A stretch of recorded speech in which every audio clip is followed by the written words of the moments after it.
ਵਾਹਿਗੁਰੂ ਜੀ ਕਾ ਖਾਲਸਾ ਵਾਹਿਗੁਰੂ ਜੀ ਕੀ ਫਤਿਹ। ਨਾਮ ਕੇ ਧਾਰੇ ਸਗਲੇ ਜੰਤ, ਨਾਮ ਕੇ ਧਾਰੇ ਖੰਡ ਬ੍ਰਹਮੰਡ, ਨਾਮ ਕੇ ਧਾਰੇ ਸਿਮਰਤ ਵੇਦ ਪੁਰਾਨ, ਨਾਮ ਕੇ ਧਾਰੇ ਸੁਨਨ ਗਿਆਨ ਧਿਆਨ। ਸੋ ਸਭ ਤੋਂ ਪਹਿਲਾਂ ਆਪਾਂ ਨੂੰ ਇਹ ਜਾਣਨ ਦੀ ਲੋੜ ਹੈ ਕਿ ਨਾਮ ਸ਼ਬਦ ਜਿਹੜਾ ਹੈ ਇਸ ਦਾ ਅਰਥ ਕੀ ਹੈ, ਕਿਉਂਕਿ ਜੋ ਕੁਝ ਅੱਜ ਕੱਲ੍ਹ ਪ੍ਰਚਲਿਤ ਹੈ ਉਹ ਜਿਹੜਾ ਵਾਹਿਗੁਰੂ ਵਾਹਿਗੁਰੂ ਕਰਨਾ ਉਹਨੂੰ ਨਾਮ ਜਪਣਾ ਕਹਿ ਰਹੇ ਹਨ। ਨਾਮ ਜਪਣਾ ਦਾ ਮਤਲਬ ਹੁੰਦਾ ਗਿਆਨ ਨੂੰ ਸਮਝਣਾ, ਪਰ ਇਹਨਾਂ ਨੇ ਭੁਲੇਖਾ ਇੰਨਾ ਪਾ ਦਿੱਤਾ ਹੈ ਕਿ ਹਰੇਕ ਜਾਂ ਜਿਹੜਾ ਜਗਿਆਸੂ ਆ ਉਹਨੂੰ ਲੱਗਦਾ ਕਿ ਉਹ ਨਾਮ ਜਪ ਰਿਹਾ ਹੈ, ਜਦ ਕਿ ਜਪਜੀ ਸਾਹਿਬ ਵਿੱਚ ਆਉਂਦਾ ਹੈ ਇੱਕ ਦੂ ਜੀ ਪੋ ਲੱਖ ਹੋਵੇ ਲੱਖ ਵੀਸ, ਲੱਖ ਲੱਖ ਗੇੜਾ ਆਖੀਏ ਏਕ ਨਾਮ ਜਗਦੀਸ਼। ਵੀ ਜਿਹੜੀਆਂ ਮੇਰਾ ਇੱਕ ਤੋਂ ਫਿਰ ਲੱਖ ਜੀਭਾਂ ਹੋ ਜਾਣੀਆਂ, ਲੱਖ ਜੀਭਾਂ ਤੋਂ ਫਿਰ ਅੱਗੇ ਉਹਦਾ 20 ਗੁਣਾ ਹੋ ਜਾਵੇ ਅਤੇ ਇੰਨੇ ਗੇੜਿਆਂ ਨਾਲ ਵੀ ਜੇ ਜਗਦੀਸ਼ ਦਾ ਜਾਂ ਪਰਮੇਸ਼ਰ ਦਾ ਨਾਮ ਬੋਲੀਏ ਤਾਂ ਵੀ ਉਹਦੀ ਸਮਝ ਨਹੀਂ ਆ ਸਕਦੀ। ਇਹ ਤਾਂ ਰਾਹ ਪਤ ਪਵੜੀਏ ਚੜ੍ਹੀਏ ਹੋਏ ਕੀਸ। ਇਸ ਰਸਤੇ ਨਾਲ ਜੇ ਕੋਈ ਕਵੇ ਕਿ ਮੈਂ ਇੱਕ ਨਾਲ ਜੁੜ ਜਾਊਂਗਾ ਤਾਂ ਨਹੀਂ ਜੁੜ ਸਕਦਾ, ਕਿਉਂਕਿ ਕਿਸੇ ਦੇ ਨਾਲ ਵੀ ਜੁੜਨ ਤੋਂ ਪਹਿਲਾਂ ਉਸ ਦਾ ਗਿਆਨ ਹੋਣਾ ਜ਼ਰੂਰੀ ਹੈ। ਜੇ ਆਪਾਂ ਕਿਸੇ ਜਗ੍ਹਾ 'ਤੇ ਜਾ ਰਹੇ ਹਾਂ, ਆਪਾਂ ਨੂੰ ਐਡਰੈਸ ਦਾ ਹੀ ਨਹੀਂ ਪਤਾ ਤਾਂ ਆਪਾਂ ਕਿਸੇ ਹੋਰ ਜਗ੍ਹਾ 'ਤੇ ਪਹੁੰਚ ਜਾਵਾਂਗੇ। ਇਸੇ ਤਰ੍ਹਾਂ ਗੁਰਬਾਣੀ ਵਿੱਚ ਸ਼ਬਦ ਆਉਂਦਾ ਹੈ, ਜੋ ਜਨ ਜਾਨ ਭਜੇ ਪਰਖੋਤਮ ਤਾਂ ਕਾ ਕਛੂ ਨਾ ਨਾਸਾਰੇ, ਕਿ ਜਿਹੜਾ ਪਹਿਲਾਂ ਸਮਝਣਾ ਚਾਹੀਦਾ ਕਿ ਆਪਾਂ ਮਿਲਣਾ ਕਿਹਨੂੰ ਹੈ। ਜੇ ਉਹਨੂੰ ਉਹਦੀ ਸਮਝ ਹੋਵੇਗੀ ਤਾਂ ਹੀ ਆਪਾਂ ਉਹਦੇ ਨਾਲ ਮਿਲ ਸਕਦੇ ਹਾਂ। ਹੁਣ ਨਾਮ ਜਿਹੜਾ ਗਿਆ ਹੈ, ਇੱਕੋ ਨਾਮ ਹੁਕਮ ਹੈ, ਨਾਨਕ ਸਤਿਗੁਰੀ ਦੀਆ ਬੁਝਾਏ ਜੀਓ। ਗੁਰਬਾਣੀ ਕਹਿ ਰਹੀ ਹੈ ਕਿ ਜਿਹੜਾ ਹੁਕਮ ਹੈ ਉਹਨੂੰ ਨਾਮ ਕਿਹਾ ਗਿਆ ਹੈ। ਜਿਹੜਾ ਗੁਰਬਾਣੀ ਵਿੱਚ ਉਪਦੇਸ਼ ਸਤਿਗੁਰਾਂ ਨੇ ਦਿੱਤਾ ਹੈ ਆਪਾਂ ਉਹਨੂੰ ਬੁੱਝ ਨਹੀਂ ਰਹੇ। ਉਹਨਾਂ ਨੇ ਤਾਂ ਬੁਝਾਇਆ ਹੈ, ਉਹਨਾਂ ਨੇ ਸਮਝ ਕੇ ਇਹ ਦੱਸਿਆ ਹੈ ਕਿ ਹੁਕਮ ਵਿੱਚ ਚੱਲਣਾ। ਕਹਿੰਦੇ ਹੁਕਮੇ ਆਵੇ ਹੁਕਮੇ ਜਾਏ ਹੁਕਮੇ ਰਹਿ ਸਮਾਈ, ਕਿ ਹਰੇਕ ਜੀਵ ਜਿਹੜਾ ਹੁਕਮ ਵਿੱਚ ਆਉਂਦਾ ਇੱਥੇ ਹੁਕਮ ਵਿੱਚ ਰਹਿੰਦਾ ਅਤੇ ਅਖੀਰ ਹੁਕਮ ਵਿੱਚ ਹੀ ਸਮਾ ਜਾਂਦਾ ਹੈ। ਪਰ ਆਪਾਂ ਨੇ ਪਤਾ ਨਹੀਂ ਇਹ ਜਿਹੜਾ ਡੁਪਲੀਕੇਟ ਆਪਣੀਆਂ ਮਨਮੱਤਾਂ ਨਾਲ ਪਤਾ ਨਹੀਂ ਕਿੱਥੋਂ ਇਹ ਨਵੇਂ ਤਰੀਕੇ ਅਪਣਾ ਲਏ ਹਨ, ਜਦ ਕਿ ਇਹ ਜਿਹੜੇ ਸਾਰੇ ਤਰੀਕੇ ਗੁਰਬਾਣੀ ਨੇ ਪਹਿਲਾਂ ਫੇਲ ਕੀਤੇ ਹੈਗੇ। ਹੁਣ ਨਾਮ ਨੂੰ ਗੁਰਬਾਣੀ ਵਿੱਚ ਇਹ ਵੀ ਕਿਹਾ ਗਿਆ ਹੈ ਕਿ ਗੁਰ ਗਿਆਨ ਪਦਾਰਥ ਨਾਮ ਹੈ, ਹਰ ਨਾਮੋਂ ਦੇ ਦ੍ਰਿੜਾਏ, ਜਿਸੇ ਪ੍ਰਾਪਤ ਸੋ ਲਹੇ ਗੁਰ ਚਰਨੀ ਲਾਗੇ ਆਏ। ਕਿ ਜਿਹੜਾ ਗੁਰਬਾਣੀ ਦਾ ਉਪਦੇਸ਼ ਹੈਗਾ ਉਹਨੂੰ ਗਿਆਨ ਕਿਹਾ ਗਿਆ ਹੈ। ਹਰ ਨਾਮੋਂ ਦੇ ਦ੍ਰਿੜਾਏ, ਜਿਹੜਾ ਸੱਚ ਹੈਗਾ ਆਪਣਾ ਜਿਹੜਾ ਮੂਲ ਹੈ ਜਾਂ ਹੁਕਮ ਹੈ ਇਹ ਆਪਾਂ ਨੂੰ ਦ੍ਰਿੜ ਕਰਾ ਰਿਹਾ। ਗੁਰਬਾਣੀ ਦਾ ਉਪਦੇਸ਼ ਜਿੰਨਾ ਵੀ ਗੁਰੂ ਗ੍ਰੰਥ ਸਾਹਿਬ ਵਿੱਚ ਹੈਗਾ ਇਹ ਸਾਰਾ ਆਪਾਂ ਨੂੰ ਦ੍ਰਿੜ ਕਰਾ ਰਿਹਾ ਕਿ ਜਿਹੜਾ ਨਾਮ ਕੀ ਹੈ। ਕਹਿੰਦੇ ਜਿਸੇ ਪ੍ਰਾਪਤੀ ਸੋ ਲਹੇ ਗੁਰ ਚਰਨੀ ਲਾਗੇ ਆਏ, ਜਿਹੜਾ ਗੁਰੂ ਦੇ ਚਰਨਾਂ ਦੇ ਲਾਗੇ ਆਊਗਾ, ਭਾਵ ਹੁਕਮ ਨੂੰ ਸਮਝੂਗਾ, ਹੁਕਮ ਵਿੱਚ ਚੱਲੂਗਾ, ਉਹਨੂੰ ਇਹਦੀ ਸਮਝ ਆਏਗੀ, ਉਹਨੂੰ ਇਹਦੀ ਪ੍ਰਾਪਤੀ ਹੋਏਗੀ। ਜੇ ਆਪਾਂ ਸਮਝਿਆ ਹੀ ਨਹੀਂ ਕਿ ਨਾਮ ਕਿਹਨੂੰ ਕਿਹਾ ਗਿਆ ਹੈ, ਆਪਾਂ ਸੁਣੀਆਂ ਸੁਣਾਈਆਂ ਜਿਹੜੀਆਂ ਹੈਗੀਆਂ ਝੂਠੀਆਂ ਮੱਤਾਂ ਹੈਗੀਆਂ। ਹੁਣ ਇਹ ਜਿਹੜਾ ਆਪਾਂ ਵਾਹਿਗੁਰੂ ਵਾਹਿਗੁਰੂ ਕਰਦੇ ਹਾਂ ਅਤੇ ਦੂਸਰੇ ਪਹਿਲਾਂ ਰਾਮ ਰਾਮ ਵੀ ਕਰਦੇ ਸੀ। ਜਿਹੜੇ ਸ਼ਿਵ ਜੀ ਨੂੰ ਮੰਨਣ ਵਾਲੇ ਉਹ ਲੱਖ ਨਿਰੰਜਨ ਵੀ ਕਰਦੇ ਸੀ, ਪਰ ਉਹਨਾਂ ਮੱਤਾਂ ਵਿੱਚੋਂ ਕਿਸੇ ਨੂੰ ਵੀ ਸੱਚ ਦੀ ਸਮਝ ਨਹੀਂ ਆਈ। ਜੇ ਉਹਨਾਂ ਨੂੰ ਸਮਝ ਨਹੀਂ ਆਈ ਤਾਂ ਸਾਨੂੰ ਕਿੱਥੋਂ ਆ ਜਾਊਗੀ। ਅਸਲ ਗੱਲ ਇਹ ਹੈ ਕਿ ਭਗਤ ਕਾਲ ਤੋਂ ਲੈ ਕੇ ਗੁਰੂਆਂ ਦੇ ਟਾਈਮ ਗੁਰੂ ਗੋਬਿੰਦ ਸਿੰਘ ਜੀ ਦਾ ਜਿਵੇਂ 1708 ਤੋਂ ਬਾਅਦ ਜਿਹੜਾ ਪ੍ਰਚਾਰ ਹੋਇਆ ਹੈ ਉਹ ਨਿਰਮਲੇ ਉਦਾਸੀ ਅਤੇ ਹੋਰ ਸੰਪਰਦਾਵਾਂ ਇਹਨਾਂ ਨੇ ਜਿਹੜਾ ਹੈਗਾ ਉਹ ਹਿੰਦੂ ਮੱਤ ਜਿਹੜੀ ਸਨਾਤਨੀ ਮੱਤ ਹੈਗੀ ਆ ਉਹ ਬੜੇ ਜਿਹੜੇ ਬੰਦੇ ਸੀ ਉਹਨਾਂ ਨੇ ਜਦੋਂ ਸਿੰਘ ਜੰਗਲਾਂ ਵਿੱਚ ਰਹਿੰਦੇ ਸੀ ਉਹਨਾਂ ਨੇ ਗੁਰਦੁਆਰਿਆਂ ਦੇ ਉੱਤੇ ਕਬਜ਼ਾ ਕਰ ਲਿਆ ਅਤੇ ਉਹਨਾਂ ਨੇ ਆਪਣੀ ਗੁਰਬਾਣੀ ਨੂੰ ਜਿਹੜਾ ਹੈਗਾ ਛੱਡ ਕੇ ਨਵਾਂ ਹੀ ਜਿਹੜਾ ਹੈਗਾ ਪ੍ਰਚਾਰ ਸ਼ੁਰੂ ਕਰ ਦਿੱਤਾ, ਜਿਹਦੇ ਨਤੀਜੇ ਅੱਜ ਕੱਲ੍ਹ ਸਾਡੇ ਸਾਹਮਣੇ ਆ ਰਹੇ ਹਨ। ਇਸੇ ਕਰਕੇ ਹੈ ਕਿ ਸਿੱਖ ਕੋਈ ਵੀ ਆਪਣੇ ਆਪ ਨੂੰ ਸਿੱਖ ਕਹਾਉਂਦਾ ਹੈ, ਪਰ ਜੇ ਉਹਦੇ ਕੋਲ ਵਿਚਾਰਧਾਰਾ ਦੇਖੀਏ ਤਾਂ ਸਾਰੀ ਸਨਾਤਨੀ ਹੈ, ਪੁੰਨ ਪਾਪ ਦੀ ਹੈ, ਦੁੱਖ ਸੁੱਖ ਦੀ ਹੈ, ਲਾਭ ਹਾਨੀ ਦੀ ਹੈ।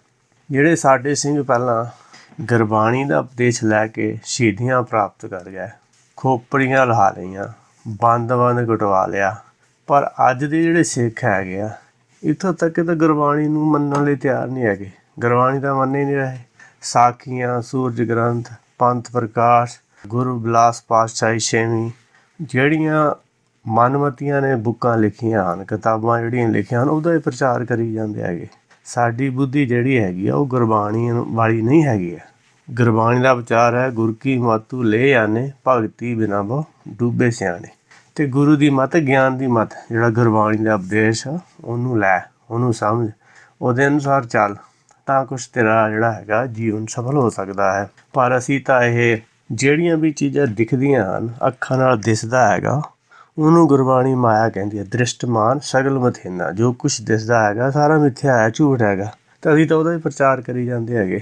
ਕੋਈ ਕਹਿੰਦਾ ਮੈਨੂੰ ਐਦਾਂ ਦਾ ਪ੍ਰਕਾਸ਼ ਦਿਸਦਾ ਹੈ, ਕੋਈ ਕਹਿੰਦਾ ਮੈਨੂੰ ਕੁਛ ਦਿਸਦਾ ਹੈਗਾ।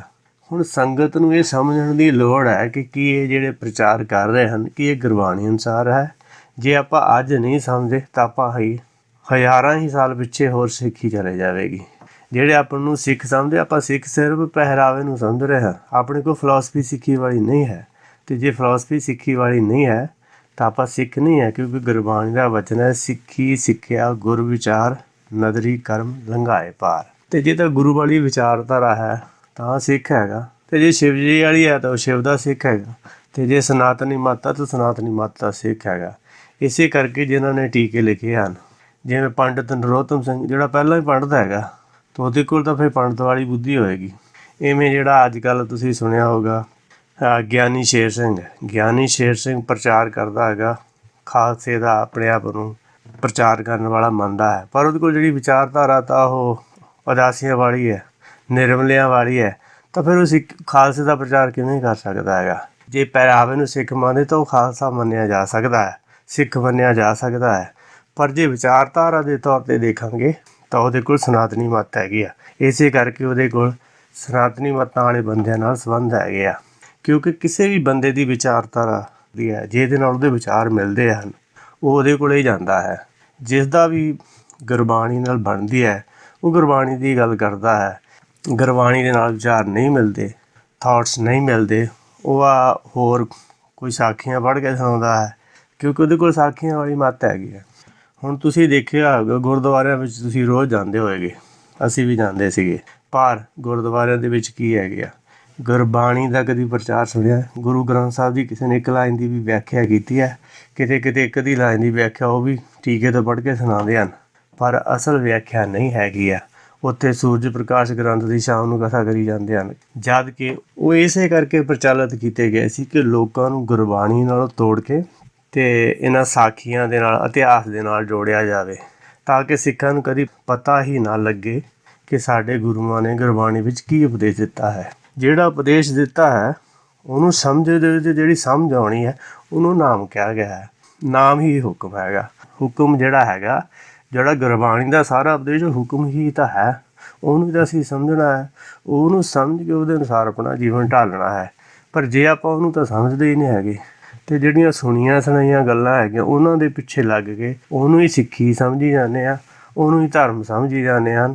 ਕਿਉਂਕਿ ਇਹ ਤਾਂ ਇਸ ਤਰ੍ਹਾਂ ਹੋਇਆ ਹੈ, ਜਿਵੇਂ ਕਿ ਤੁਸੀਂ ਸੁਣਿਆ ਹੋਊਗਾ ਕਿ ਸੋਹਣੀ ਮਹੀਵਾਲ ਦੀ ਕਥਾ ਆਉਂਦੀ ਹੈ ਕਿ ਉਹਦੀ ਕੱਚਾ ਘੜਾ ਚੱਕ ਕੇ ਉੱਤੇ ਪੱਕੇ ਦੀ ਜਗ੍ਹਾ ਕੱਚਾ ਰੱਖ ਦਿੱਤਾ ਸੀ।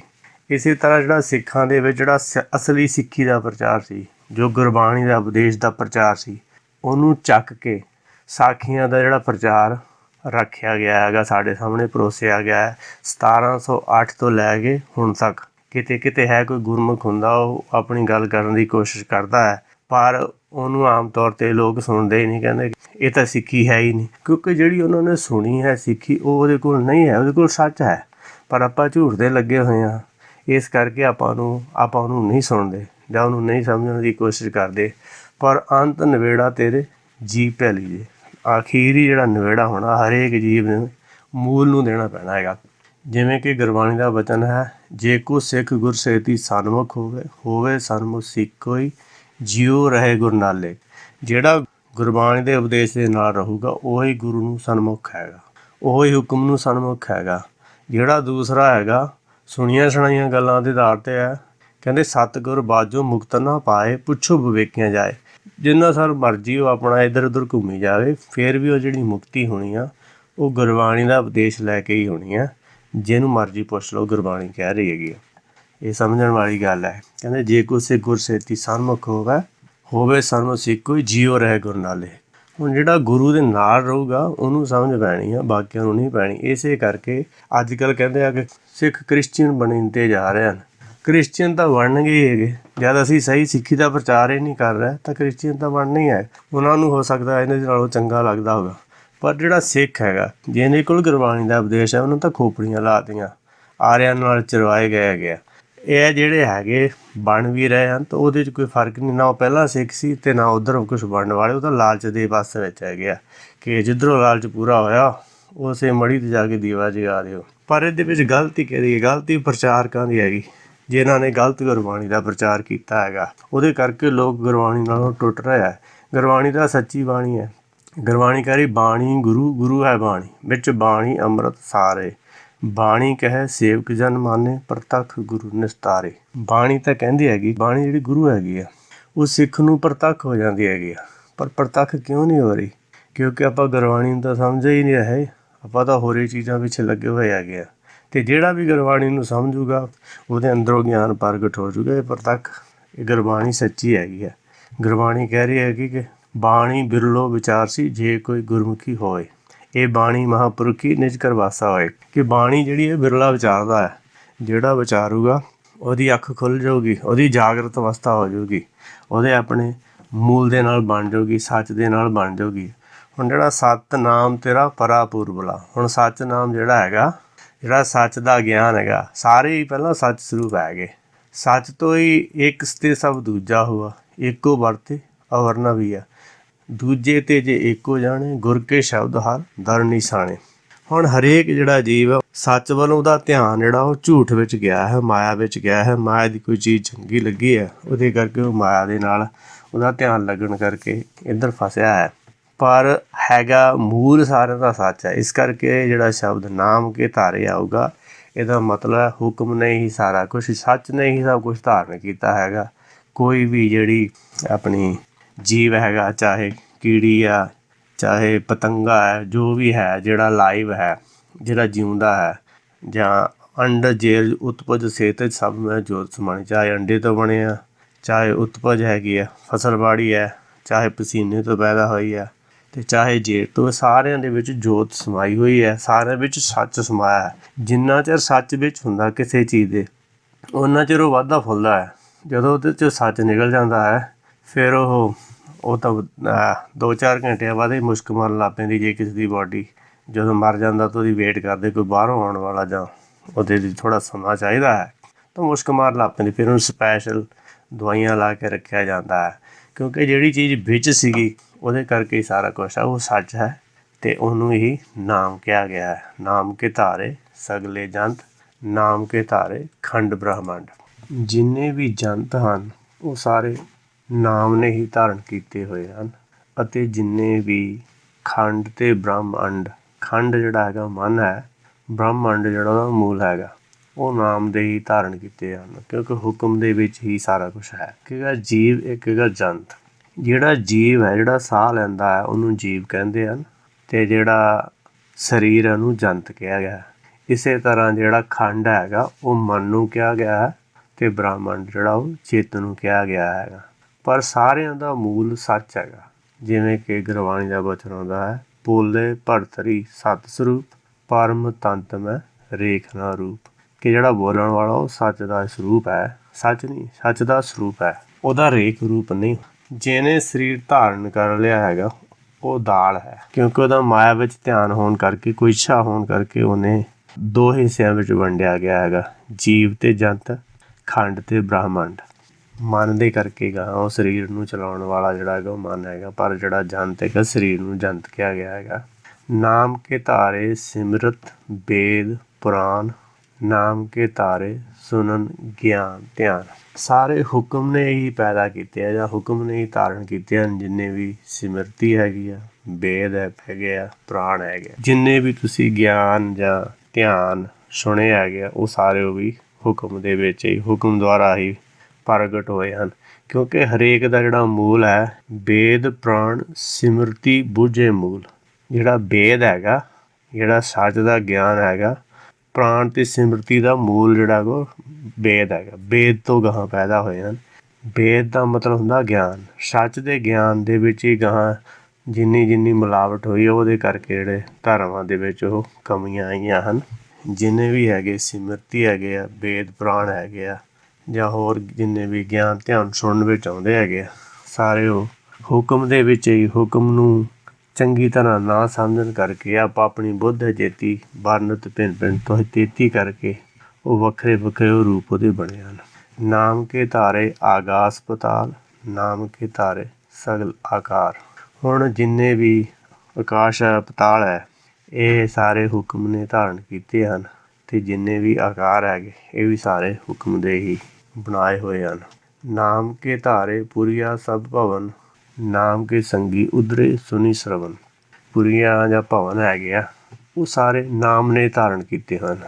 ਹੁਣ ਨਾਮ ਕੇ ਸੰਗੀ ਉਧਰੇ ਸੁਣ ਸਰਵਣ। ਹੁਣ ਜਿਹੜਾ ਹੁਕਮ ਉਹਨੂੰ ਪਹਿਲਾਂ ਸਮਝਦਾ ਹੈਗਾ, ਉਹਦੇ 'ਤੇ ਚੱਲਦਾ ਹੈਗਾ, ਅਤੇ ਉਹਨੂੰ ਆਪਣੇ ਸਰਵਣ ਅੰਦਰਲੇ ਹਿਰਦੇ ਵਿੱਚ ਸੱਚ ਨੂੰ ਧਾਰਨ ਕਰਦਾ ਹੈਗਾ, ਉਹ ਇੱਥੋਂ ਉਧਰਦਾ ਹੈ। ਬਾਕੀ ਇੱਥੇ ਫਸੇ ਰਹਿੰਦੇ ਹਨ। ਕਰ ਕਿਰਪਾ ਜਿਸ ਆਪਣੇ ਨਾਮ ਲਾਏ, ਨਾਨਕ ਚੌਥੇ ਪਦ ਮੈਂ ਸੋ ਜਨ ਗਤ ਪਾਏ। ਕਹਿੰਦੇ ਜਿਸ 'ਤੇ ਕਿਰਪਾ ਕਰਦਾ ਹੈ ਉਹਨੂੰ ਆਪਣੇ ਨਾਮ ਲਾਉਂਦਾ ਹੈ, ਉਹਨੂੰ ਸੱਚ ਦਾ ਗਿਆਨ ਸਮਝਾਉਂਦਾ ਹੈ, ਅਤੇ ਫਿਰ ਉਹ ਚੌਥੇ ਪਦ ਵਿੱਚ ਚਲਾ ਜਾਂਦਾ ਹੈ। ਉਹ ਜਿਹੜਾ ਜਨ ਹੈਗਾ ਉਹ ਗਤੀ ਪਾਉਂਦਾ ਹੈਗਾ। ਹੁਣ ਕਿਰਪਾ ਕੀ ਕਰਨੀ ਹੈ? ਗੁਰਬਾਣੀ ਦਾ ਸ਼ਬਦ ਹੈ, ਕਿਰਪਾ ਕਰੇ ਜੇ ਆਪਣੀ ਤਾਂ ਗੁਰ ਕਾ ਸ਼ਬਦ ਕਮਾਏ, ਨਾਨਕ ਕਹੇ ਸੁਣੋ ਜਨੋ ਹਿਤ ਸੰਜਮ ਦੁੱਖ ਜਾਏ। ਕਿਉਂਕਿ ਹਰੇਕ ਦੇ ਵਿੱਚ ਭਰਮ ਹੈ, ਭਰਮ ਦੇ ਕਰਕੇ ਹੰਕਾਰ ਹੈ, ਉਹ ਸਮਝਦਾ ਕਿ ਮੈਂ ਕੁਛ ਕਰਦਾ ਹੈਗਾ। ਪਰ ਜੇ ਉਹਦੀ ਆਪਣੀ ਅਤੇ ਆਪਣੀ ਕਿਰਪਾ ਇਹੋ ਹੀ ਹੈ ਕਿ ਜਿਹੜਾ ਗੁਰਬਾਣੀ ਦਾ ਉਪਦੇਸ਼ ਆ ਉਹਨੂੰ ਸੁਣ ਕੇ ਮੰਨ ਕੇ ਉਹਦੇ ਅਨੁਸਾਰ ਚੱਲੇ, ਇਹਨੂੰ ਕਹਿੰਦੇ ਸ਼ਬਦ ਕਮਾਉਣਾ ਜਾਂ ਨਾਮ ਲੈਣਾ।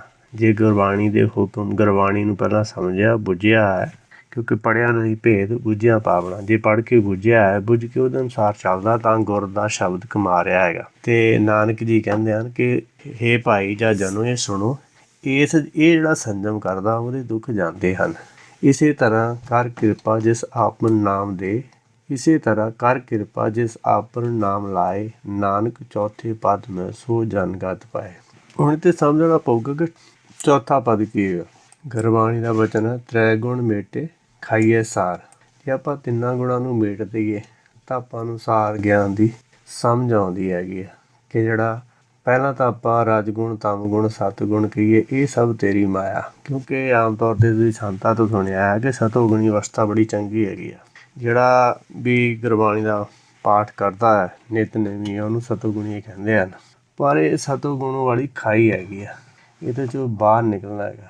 ਜਿੰਨਾ ਚਿਰ ਇਹ ਸਮਝੀ ਜਾਂਦਾ ਕਿ ਮੈਂ ਜੋ ਵੀ ਕਰਦਾ ਹੈਗਾ ਉਹ ਮੈਂ ਕਰਦਾ ਹੈਗਾ, ਮੈਂ ਆਪਣੇ ਆਪ ਨੂੰ ਸਰੀਰ ਸਮਝਦਾ ਹੈ, ਉਹਨਾਂ ਚਿਰ ਇਹਦੇ ਤੋਂ ਬਾਹਰ ਨਹੀਂ ਨਿਕਲ ਸਕਦਾ ਹੈਗਾ। ਹੁਣ ਬਾਹਰ ਨਿਕਲਣ ਲਈ ਗੁਰਬਾਣੀ ਦਾ ਉਪਦੇਸ਼, ਉਹਨੂੰ ਬਾਣੀ ਨੂੰ ਬੁੱਝਣਾ ਪਊਗਾ, ਸਮਝਣਾ ਪਊਗਾ, ਤਾਂ ਇਹਦੇ ਤੋਂ ਬਾਹਰ ਨਿਕਲ ਸਕਦਾ ਹੈਗਾ। ਕਿਉਂਕਿ ਜਿਹੜਾ ਹਉਮੈ ਵਿੱਚ ਕਰਦਾ ਹੈਗਾ ਨਾ, ਸਤੋਗੁਣੀ ਅਵਸਥਾ ਵਿੱਚ ਕਹਿੰਦਾ ਮੈਂ ਬੜਾ ਨਿਤਨੇਮੀ ਹੈ, ਮੈਂ ਇੰਨੇ ਪਾਠ ਕਰਦਾ ਹਾਂ, ਇਹ ਸਾਰੇ ਜਿਹੜੇ ਹਉਮੈ ਪੈਦਾ ਕਰਦੇ ਆ। ਕਹਿੰਦੇ ਜਬ ਜਾਣੇ ਮੈਂ ਕਿਛ ਕਰਤਾ ਤਬ ਲਗ ਗਰਭ ਜੋਨੀ ਮੈਂ ਫਿਰਤਾ। ਜਿੰਨਾ ਚਿਰ ਇਹ ਸੋਚਦਾ ਕਿ ਮੈਂ ਕੁਛ ਕਰਦਾ ਅਤੇ ਗਰਭ ਜੋਨੀ 'ਚੋਂ ਬਾਹਰ ਨਹੀਂ ਨਿਕਲ ਸਕਦਾ ਹੈ। ਗੁਰਬਾਣੀ ਦਾ ਵਚਨ ਹੈ, ਸੋ ਨਿਹ ਕਰਮੀ ਜੋ ਸ਼ਬਦ ਵਿਚਾਰੇ, ਅੰਤਰੀ ਤੱਤ ਗਿਆਨ ਹਉਮੈ ਮਾਰੇ। ਕਿ ਉਹ ਨਿਕਰਮੀ ਹੈ ਜਿਹੜਾ ਸ਼ਬਦੀ ਵਿਚਾਰ ਕਰਦਾ ਹੈ।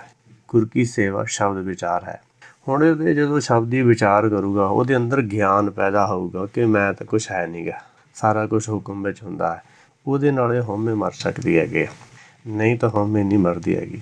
ਨਾਮ ਪਦਾਰਥ ਨੌ ਨਿਧੀ ਪਾਏ, ਤ੍ਰੈ ਗੁਣ ਮੇਟ ਸਮਾਵਣਿਆ। ਹੁਣ ਇੱਥੇ ਇਹੋ ਹੀ ਕਿਹਾ ਗਿਆ ਕਿ ਨਾਮ ਪਦਾਰਥ ਜਿਹੜਾ ਨਵਾਂ ਖਜ਼ਾਨਾ ਉਹ ਪਾਉਂਦਾ ਹੈ ਜਦੋਂ ਇਹ ਤਿੰਨਾਂ ਗੁਣਾਂ ਨੂੰ ਮੇਟ ਦਿੰਦਾ ਹੈ, ਅਤੇ ਕਰਮ ਕਰਤ ਹੋਏ ਨਿਸ਼ਕਰਮ ਤਿਸ ਵੈਸਨੋ ਕਾ ਨਿਰਮਲ ਧਰਮ। ਹੁਣ ਕਰਮ ਕਰਦਾ ਹੋਏ ਵੀ ਨਿਸ਼ਕਰਮੀ ਹੋ ਜਾਂਦਾ ਕਿ ਮੈਂ ਨਹੀਂ ਕਰਦਾ, ਸਾਰਾ ਜੋ ਹੁਕਮ ਕਰਾਉਂਦਾ ਉਹੀ ਕਰਦਾ ਹੈ। ਇਸ ਤਰ੍ਹਾਂ ਜਿਹੜੇ ਤਿੰਨ ਗੁਣ ਉਹ ਮੇਟ ਦਿੰਦਾ ਹੈ, ਉਹਨਾਂ ਤੋਂ ਉੱਪਰ ਉੱਠ ਜਾਂਦਾ ਹੈ, ਸੱਚ ਵਿੱਚ ਸਮਾ ਜਾਂਦਾ ਹੈ। ਕਹਿੰਦੇ ਹਉਮੈ ਕਰੇ ਨਿਸ਼ਕਰਮੀ ਨਾ ਹੋਵੇ। ਜਿਹੜਾ ਹਉਮੈ ਵਿੱਚ ਕੰਮ ਕਰਦਾ ਉਹ ਨਿਸ਼ਕਰਮ ਨਹੀਂ ਹੋ ਸਕਦਾ। ਕਹਿੰਦੇ ਗੁਰ ਪ੍ਰਸਾਦੀ ਹਉਮੈ ਖੋਵੇ। ਗਿਆਨ ਦੀ ਕਿਰਪਾ ਨਾਲ ਹਉਮੈ ਨੂੰ ਖੋਇਆ ਜਾ ਸਕਦਾ ਹੈ, ਖਤਮ ਕੀਤਾ ਜਾ ਸਕਦਾ ਹੈ। ਅੰਤਰੀ ਵਿਵੇਕ ਸਦਾ ਆਪ ਵਿਚਾਰੇ, ਗੁਰ ਸ਼ਬਦੀ ਗੁਣ ਗਾਵਣਿਆ। ਅੰਦਰ ਵਿਵੇਕ ਸਦਾ ਉਹਦੇ ਹੁੰਦਾ ਹੈ ਜਿਹੜਾ ਆਪਣੇ ਆਪ ਇਹਦੀ ਵਿਚਾਰ ਕਰਦਾ ਹੈ, ਆਪਣੇ ਔਗੁਣਾਂ ਦੀ ਵਿਚਾਰ ਕਰਦਾ ਹੈ ਕਿ ਮੇਰੇ ਵਿੱਚ ਕਿਹੜੀਆਂ ਕਮੀਆਂ ਹੈ। ਫਿਰ ਉਹ ਗਿਆਨ ਦੇ ਸ਼ਬਦ ਦੁਆਰਾ, ਗੁਰਬਾਣੀ ਦੇ ਉਪਦੇਸ਼ ਦੁਆਰਾ ਗੁਣ ਗਾਉਂਦਾ ਹੈ।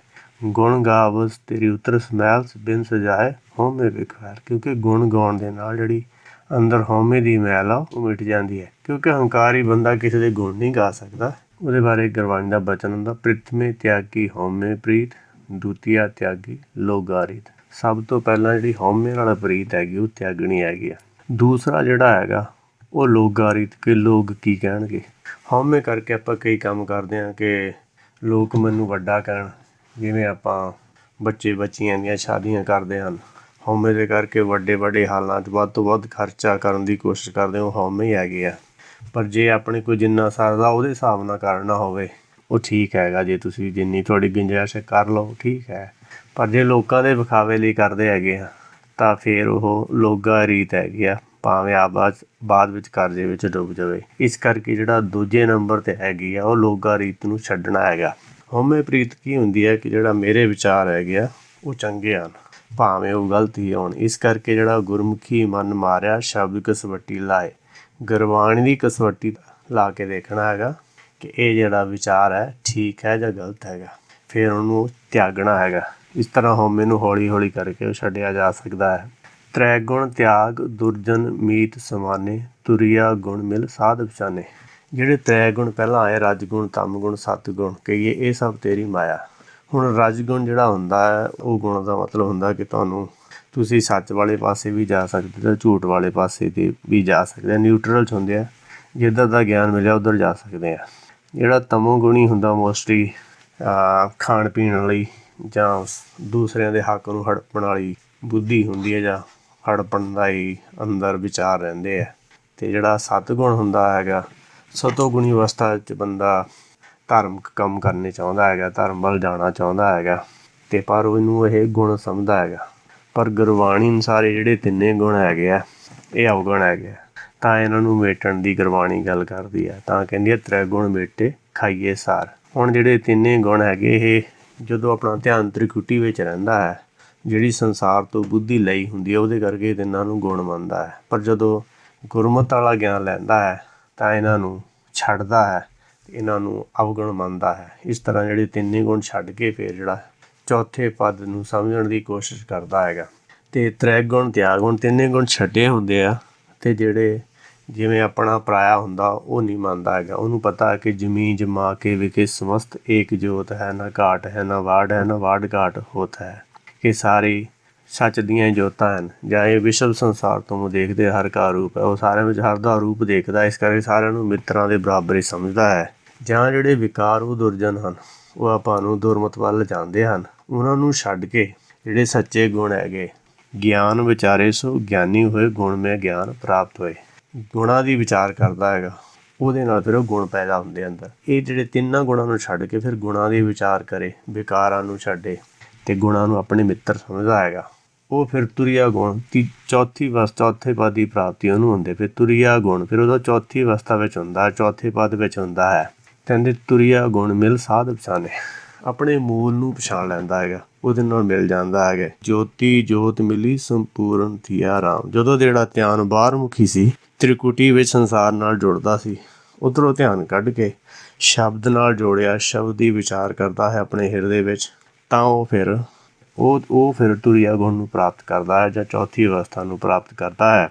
ਪੂਰਨ ਜੋਤ ਜਗੇ ਘਟ ਮੈਂ, ਖਾਲਸ ਤਾਏ ਨਿਖਾਲਸ ਜਾਂਦੇ। ਫਿਰ ਉਹਦੇ ਅੰਦਰ ਜਿਹੜਾ ਪੂਰਨ ਗਿਆਨ, ਜਿਹੜਾ ਗੁਰਬਾਣੀ ਦੀ ਸਮਝ ਹੈਗੀ ਆ, ਜਿਹੜਾ ਨਾਮ ਹੈ ਉਹ ਉਹਦੀ ਸਮਝ ਆਉਣ ਲੱਗ ਪੈਂਦੀ ਹੈਗੀ ਆ। ਅਤੇ ਤਾਂ ਉਹ ਫਿਰ ਸਹਿਜ ਗੁਫਾ ਮੈਂ ਆਸਣ ਬਾਧਿਆ, ਜੋਤ ਸਰੂਪੀ ਅਨਾਹਤ ਵਜਿਆ। ਫਿਰ ਉਸ ਜਾਗਰਤ ਅਵਸਥਾ ਵਿੱਚ ਰਹਿੰਦਾ ਹੈ, ਅਤੇ ਇੱਥੇ ਫਿਰ ਉਹ ਆਪਣਾ ਇਸੇ ਘੇਰੇ ਦੇ ਵਿੱਚ ਸ਼ਬਦ ਵਿਚਾਰ ਦੇ ਵਿੱਚ ਹੀ ਗੁਰਬਾਣੀ ਨੂੰ ਸਮਝਣ ਵਿੱਚ ਹੀ ਲੱਗਿਆ ਰਹਿੰਦਾ। ਇਸੇ ਆਸਣ 'ਤੇ ਬੈਠਾ ਰਹਿੰਦਾ, ਭਾਵ ਇਹ ਵੀ ਆਸਣ ਮੰਨਿਆ ਉਹਨੇ ਸ਼ਬਦ ਦੀ ਵਿਚਾਰ ਕਰਨੀ। ਫਿਰ ਉਹ ਜੋਤ ਸਰੂਪ ਹੋ ਜਾਂਦਾ ਹੈਗਾ, ਅਤੇ ਉਹਦੇ ਅੰਦਰ ਜਿਹੜਾ ਅਨਾਹਦ ਵਾਜਿਆ, ਜਿਹੜਾ ਅਨਹਦ ਸ਼ਬਦ ਹੈਗਾ, ਸ਼ਬਦ ਗੁਰੂ ਹੈਗਾ। ਧੁਰ ਕੀ ਬਾਣੀ ਆਈ ਤਿਨ ਸਗਲੀ ਚਿੰਤ ਮਿਟਾਈ, ਦਿਆਲ ਪੁਰਖ ਮਿਹਰਬਾਨਾ ਹਰ ਨਾਨਕ ਸੱਚ ਬਕਾਨਾ। ਫਿਰ ਉਹਦੇ ਅੰਦਰ ਜਿਹੜੀ ਹੈਗੀ ਆ ਗੁਰਬਾਣੀ ਦੀ ਸਮਝ ਜਿਹੜੀ ਹੈਗੀ ਆ ਅੰਦਰੋਂ ਪੈਦਾ ਹੋਣ ਲੱਗ ਜਾਂਦੀ ਹੈਗੀ ਆ। ਅਤੇ ਕਹਿੰਦੇ ਮਹਾਂ ਆਨੰਦ ਗੁਰ ਸ਼ਬਦ ਵਿਚਾਰ, ਪ੍ਰਿਆ ਸਿਓ ਰਾਤੀ ਧਨ ਸੁਹਾਗਣ ਨਾਰ। ਫਿਰ ਉਹਨੂੰ ਮਹਾਂ ਆਨੰਦ ਹੁੰਦਾ ਕਿ ਕੋਈ ਸ਼ਬਦ ਦੀ ਵਿਚਾਰ ਕਰਦਾ ਹੈ, ਇਸ ਤਰ੍ਹਾਂ ਉਹ ਹੁਕਮ ਦੇ ਨਾਲ ਰਤਿਆ ਰਹਿੰਦਾ ਹੈ। ਅਤੇ ਇਹੋ ਜਿਹੜੀ ਬੁੱਧੀ ਹੈ ਉਹਨੂੰ ਧਨ ਸੁਹਾਗਣ ਨਾਰ ਜਾਂ ਵਿਵੇਕ ਬੁੱਧ ਕਿਹਾ ਜਾਂਦਾ ਹੈ। ਕਹਿੰਦੇ ਜਨ ਨਾਨਕ ਬੋਲੇ ਬ੍ਰਹਮ ਵਿਚਾਰ, ਜੋ ਸੁਣੇ ਕਮਾਵੇ ਸੋ ਉਤਰੇ ਪਾਰ। ਨਾਨਕ ਜੀ ਕਹਿੰਦੇ ਬ੍ਰਹਮ ਦੀ ਵਿਚਾਰ ਹੈਗੀ ਆ, ਜਿਹੜਾ ਇਹਨੂੰ ਸੁਣਦਾ ਹੈ ਕਮਾਉਂਦਾ ਹੈ ਉਹ ਪਾਰ ਉਤਰ ਜਾਂਦਾ ਹੈ। ਕਹਿੰਦੇ ਜਨਮ ਨਾ ਮਰੇ ਨਾ ਆਵੇ ਨਾ ਜਾਈ, ਹਰ ਛੇਤੀ ਉਹ ਰਹੇ ਸਮਾਈ। ਕਹਿੰਦੇ ਉਹ ਨਾ ਜੰਮਦਾ ਨਾ ਮਰਦਾ, ਨਾ ਆਉਂਦਾ ਨਾ ਜਾਂਦਾ ਹੈ, ਅਤੇ ਹੁਕਮ ਦੇ ਵਿੱਚ ਉਹ ਸਮਾਇਆ ਰਹਿੰਦਾ ਹੈ। ਇਸੇ ਤਰ੍ਹਾਂ ਹੁਕਮੇ ਆਵੇ ਹੁਕਮੇ ਜਾਏ, ਹੁਕਮੇ ਰਹਿ ਸਮਾਈ। ਜਿਹੜਾ ਆਪਣਾ ਸਾਰਿਆਂ ਦਾ ਮੂਲ ਉਹ ਸੱਚ ਹੈਗਾ, ਅਤੇ ਸੱਚ ਦੇ ਵਿੱਚ ਜਿਹੜੀ ਅਗਿਆਨਤਾ ਪੈਦਾ ਹੋਈ ਹੈ ਉਹ ਆਪਾਂ ਹੈਗੇ ਆ, ਉਹ ਭਰਮ ਕਰਕੇ ਸਰੀਰ ਹੈਗੇ ਆ। ਜਿੰਨਾ ਚਿਰ ਅੰਦਰ ਭਰਮ ਹੈਗਾ, ਮਾਇਆ ਦੀਆਂ ਇੱਛਾਵਾਂ ਹਨ, ਉਹਨਾਂ ਚਿਰ 'ਤੇ ਭਟਕਣਾ ਪਵੇਗਾ, ਉਹਨਾਂ ਚਿਰ ਆਪਾਂ ਇੱਥੇ ਦੁਖੀ ਵੀ ਹੈ।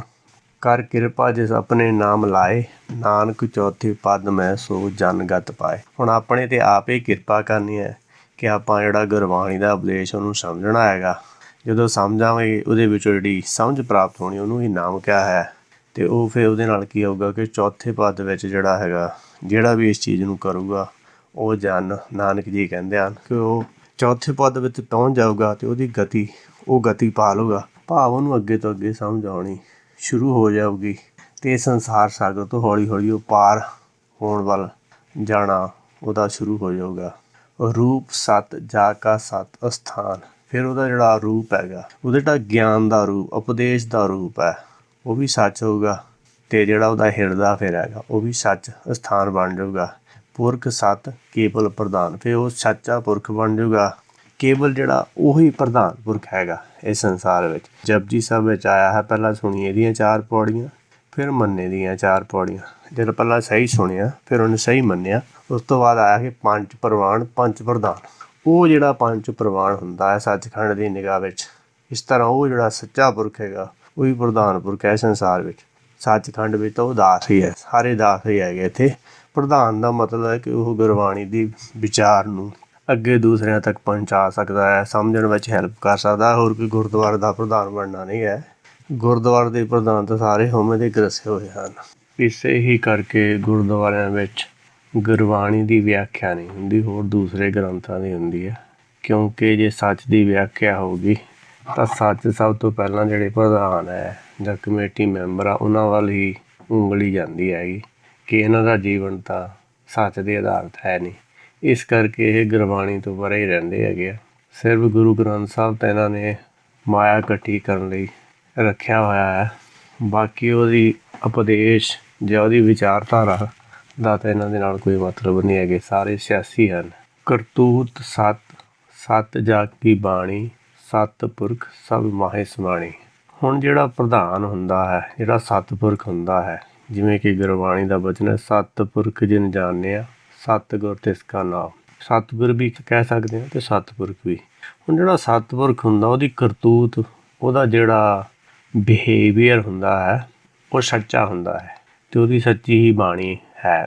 ਜਿਹੜਾ ਬੋਲ ਹੈਗਾ ਬੋਲਦਾ ਉਹ ਸੱਚੀ ਬਾਣੀ, ਭਾਵ ਪੱਕੀ ਬਾਣੀ, ਭਾਵ ਨਿਰਾਕਾਰ ਦੀ ਗੱਲ ਕਰਦਾ। ਇਸ ਕਰਕੇ ਉਹਦੀ ਜਿਹੜੀ ਬਾਣੀ ਵੀ ਸੱਚ, ਉਹਦੇ ਵਿੱਚ ਸੱਚ ਹੁੰਦਾ ਹੈ, ਉਹਦੇ ਵਿੱਚ ਮਾਇਆ ਦੀਆਂ ਝੂਠੀਆਂ ਜਿਹੜੀਆਂ ਸਾਖੀਆਂ ਨਹੀਂ ਹੁੰਦੀਆਂ। ਸਤਿਪੁਰਖ ਸਭ ਮਾਹੇ ਸਮਾਣੀ। ਹੁਣ ਉਹ ਸੱਚਾ ਪੁਰਖ ਹੁੰਦਾ ਹੈਗਾ ਅਤੇ ਉਹ ਗੁਰ ਸ਼ਬਦ ਸਮਾਏ ਵਰ ਨਾ ਜਾਣੇ ਕੋਏ। ਅਤੇ ਕਿਉਂਕਿ ਉਹ ਹੁਕਮ ਰੂਪ ਹੁੰਦਾ ਜਾਂ ਹੁਕਮ ਦੇ ਵਿੱਚ ਹੀ ਸਮਾਇਆ ਹੁੰਦਾ ਹੈ, ਹੁਕਮ ਦੀ ਹੀ ਗੱਲ ਕਰਦਾ ਹੈ, ਅਤੇ ਇਸ ਤਰ੍ਹਾਂ ਜਿਹੜਾ ਹੁਕਮ ਹੈਗਾ ਸਰਵਵਿਆਪੀ ਹੈਗਾ। ਸਰਵਵਿਆਪੀ ਰਾਮ ਸੰਗ ਰਚਨ, ਜਿਨ ਇਹ ਜਾਤਾ ਤਿਸ ਕੀ ਇਹ ਰਹਿਤ, ਸਤ ਬਚਨ ਸਾਧੂ ਸਭ ਕਹਿਤ। ਉਹ ਜਿਹੜਾ ਹੁਕਮ ਵਿੱਚ ਸਮਾ ਜਾਂਦਾ ਹੈਗਾ, ਅਤੇ ਫਿਰ ਹੁਕਮ ਸਾਰਿਆਂ ਸਮਾਇਆ ਹੈ ਤਾਂ ਉਹ ਵੀ ਸਾਰਿਆਂ ਵਿੱਚ ਸਮਾਇਆ ਹੀ ਹੋਇਆ ਹੁੰਦਾ, ਕਿਉਂਕਿ ਉਹਦੀ ਇੱਛਾ ਸ਼ਕਤੀ ਵੀ ਹੁਕਮ ਦੇ ਨਾਲ ਹੀ ਹੁੰਦੀ ਹੈ। ਇਸ ਤਰ੍ਹਾਂ ਉਹ ਸਾਰਿਆਂ ਵਿੱਚ ਸਮਾਇਆ ਹੋਇਆ ਹੈ। ਸਤ ਕਰਮ ਜਾ ਕੀ ਰਚਨਾ ਸਤ, ਮੂਲ ਸਤ ਸਤ ਉਤਪਤ। ਉਹਦਾ ਜਿਹੜਾ ਕਰਮ ਹੈਗਾ, ਕਿਉਂਕਿ ਕਰਮ ਕਰਤ ਹੋਏ ਨੇ ਕਰਮ, ਤਿਸ ਵੈਸ਼ਨੋ ਕਾ ਨਿਰਮਲ ਧਰਮ। ਕਿਉਂਕਿ ਉਹਦਾ ਜਿਹੜਾ ਧਰਮ ਨਿਰਮਲ ਹੁੰਦਾ ਹੈ, ਉਹਨੂੰ ਪਤਾ ਕਿ ਜੋ ਕੁਛ ਵੀ ਉਹ ਕਰਦਾ ਹੈ ਹੁਕਮ ਵਿੱਚ ਕਰਦਾ, ਇਸ ਕਰਕੇ ਜਿਹੜਾ ਉਹਦਾ ਕਰਮ ਹੈਗਾ ਉਹ ਸੱਚ ਹੁੰਦਾ ਹੈ। ਅਤੇ ਦੂਸਰਾ ਇਹ ਵੀ ਹੈ ਕਿ ਜੇ ਕਿਸੇ ਨੂੰ ਗੁਰਬਾਣੀ ਦੇ ਸਮਝਣ ਵਿੱਚ ਹੈਲਪ ਦੀ ਲੋੜ ਹੋਵੇ, ਮਦਦ ਹੋਵੇ, ਦੱਸਣ ਵਿੱਚ ਉਹਦੀ ਹੈਲਪ ਕਰ ਸਕਦਾ ਹੈ ਜਾਂ ਹੈਲਪ ਕਰਦਾ ਹੈ, ਉਹਦੇ ਵਿੱਚ ਦੇਰੀ ਨਹੀਂ ਲਾਉਂਦਾ, ਅਤੇ ਉਹ ਸਤ ਕਰਮ ਅਤੇ ਉਹਦੀ ਜਿਹੜੀ ਰਚਨਾ ਹੈਗੀ ਆ, ਕਿਉਂਕਿ ਸੱਚ ਦਾ ਵਿਖਿਆਨ ਕਰੇਗਾ। ਜਿਹਨੂੰ ਸੱਚ ਦਾ ਪਤਾ ਉਹ ਸੱਚ ਦੀ ਹੀ ਗੱਲ ਕਰੇਗਾ। ਦੂਸਰਿਆਂ ਦੀ ਵੀ ਸਹਾਇਤਾ ਕਰਨ ਵਾਲਾ ਹੁੰਦਾ। ਇਸ ਕਰਕੇ ਉਹਦੀ ਜਿਹੜੀ ਸੱਚ ਦੇ ਵਿੱਚ ਹੀ ਉਹ ਰਚਿਆ ਮਿਚਿਆ ਰਹਿੰਦਾ ਹੈ। ਉਹਦਾ ਜਿਹੜਾ ਮੂਲ ਹੈ, ਉਹਦਾ ਮੂਲ ਸੱਚ ਹੈਗਾ, ਅਤੇ ਜਿਹੜੀ ਸੱਚ ਦੀ ਸਾਰੀ ਉਤਪਤੀ ਹੈਗੀ। ਹੁਣ ਉਹਨੂੰ ਗਿਆਨ ਹੈ ਕਿ ਸਾਰਾ ਕੁਛ ਹੁਕਮ ਦੇ ਵਿੱਚ ਹੋਇਆ ਹੈ, ਅਤੇ ਹੁਕਮ ਜੇ ਸੱਚ ਹੈ ਅਤੇ ਜਿਹੜੀ ਸੱਚ ਦੀ ਹੀ ਸਾਰੀ ਉਤਪਤੀ ਕੀਤੀ ਹੋਈ ਹੈ। ਸੱਤ ਕਰਨੀ ਨਿਰਮਲ ਨਿਰਮਲੀ, ਉਹਦੀ ਜਿਹੜੀ ਕਰਨੀ ਵੀ ਸੱਚ ਹੁੰਦੀ ਹੈ, ਨਿਰਮਲ ਤੋਂ ਵੀ ਨਿਰਮਲੀ ਹੁੰਦੀ ਹੈ।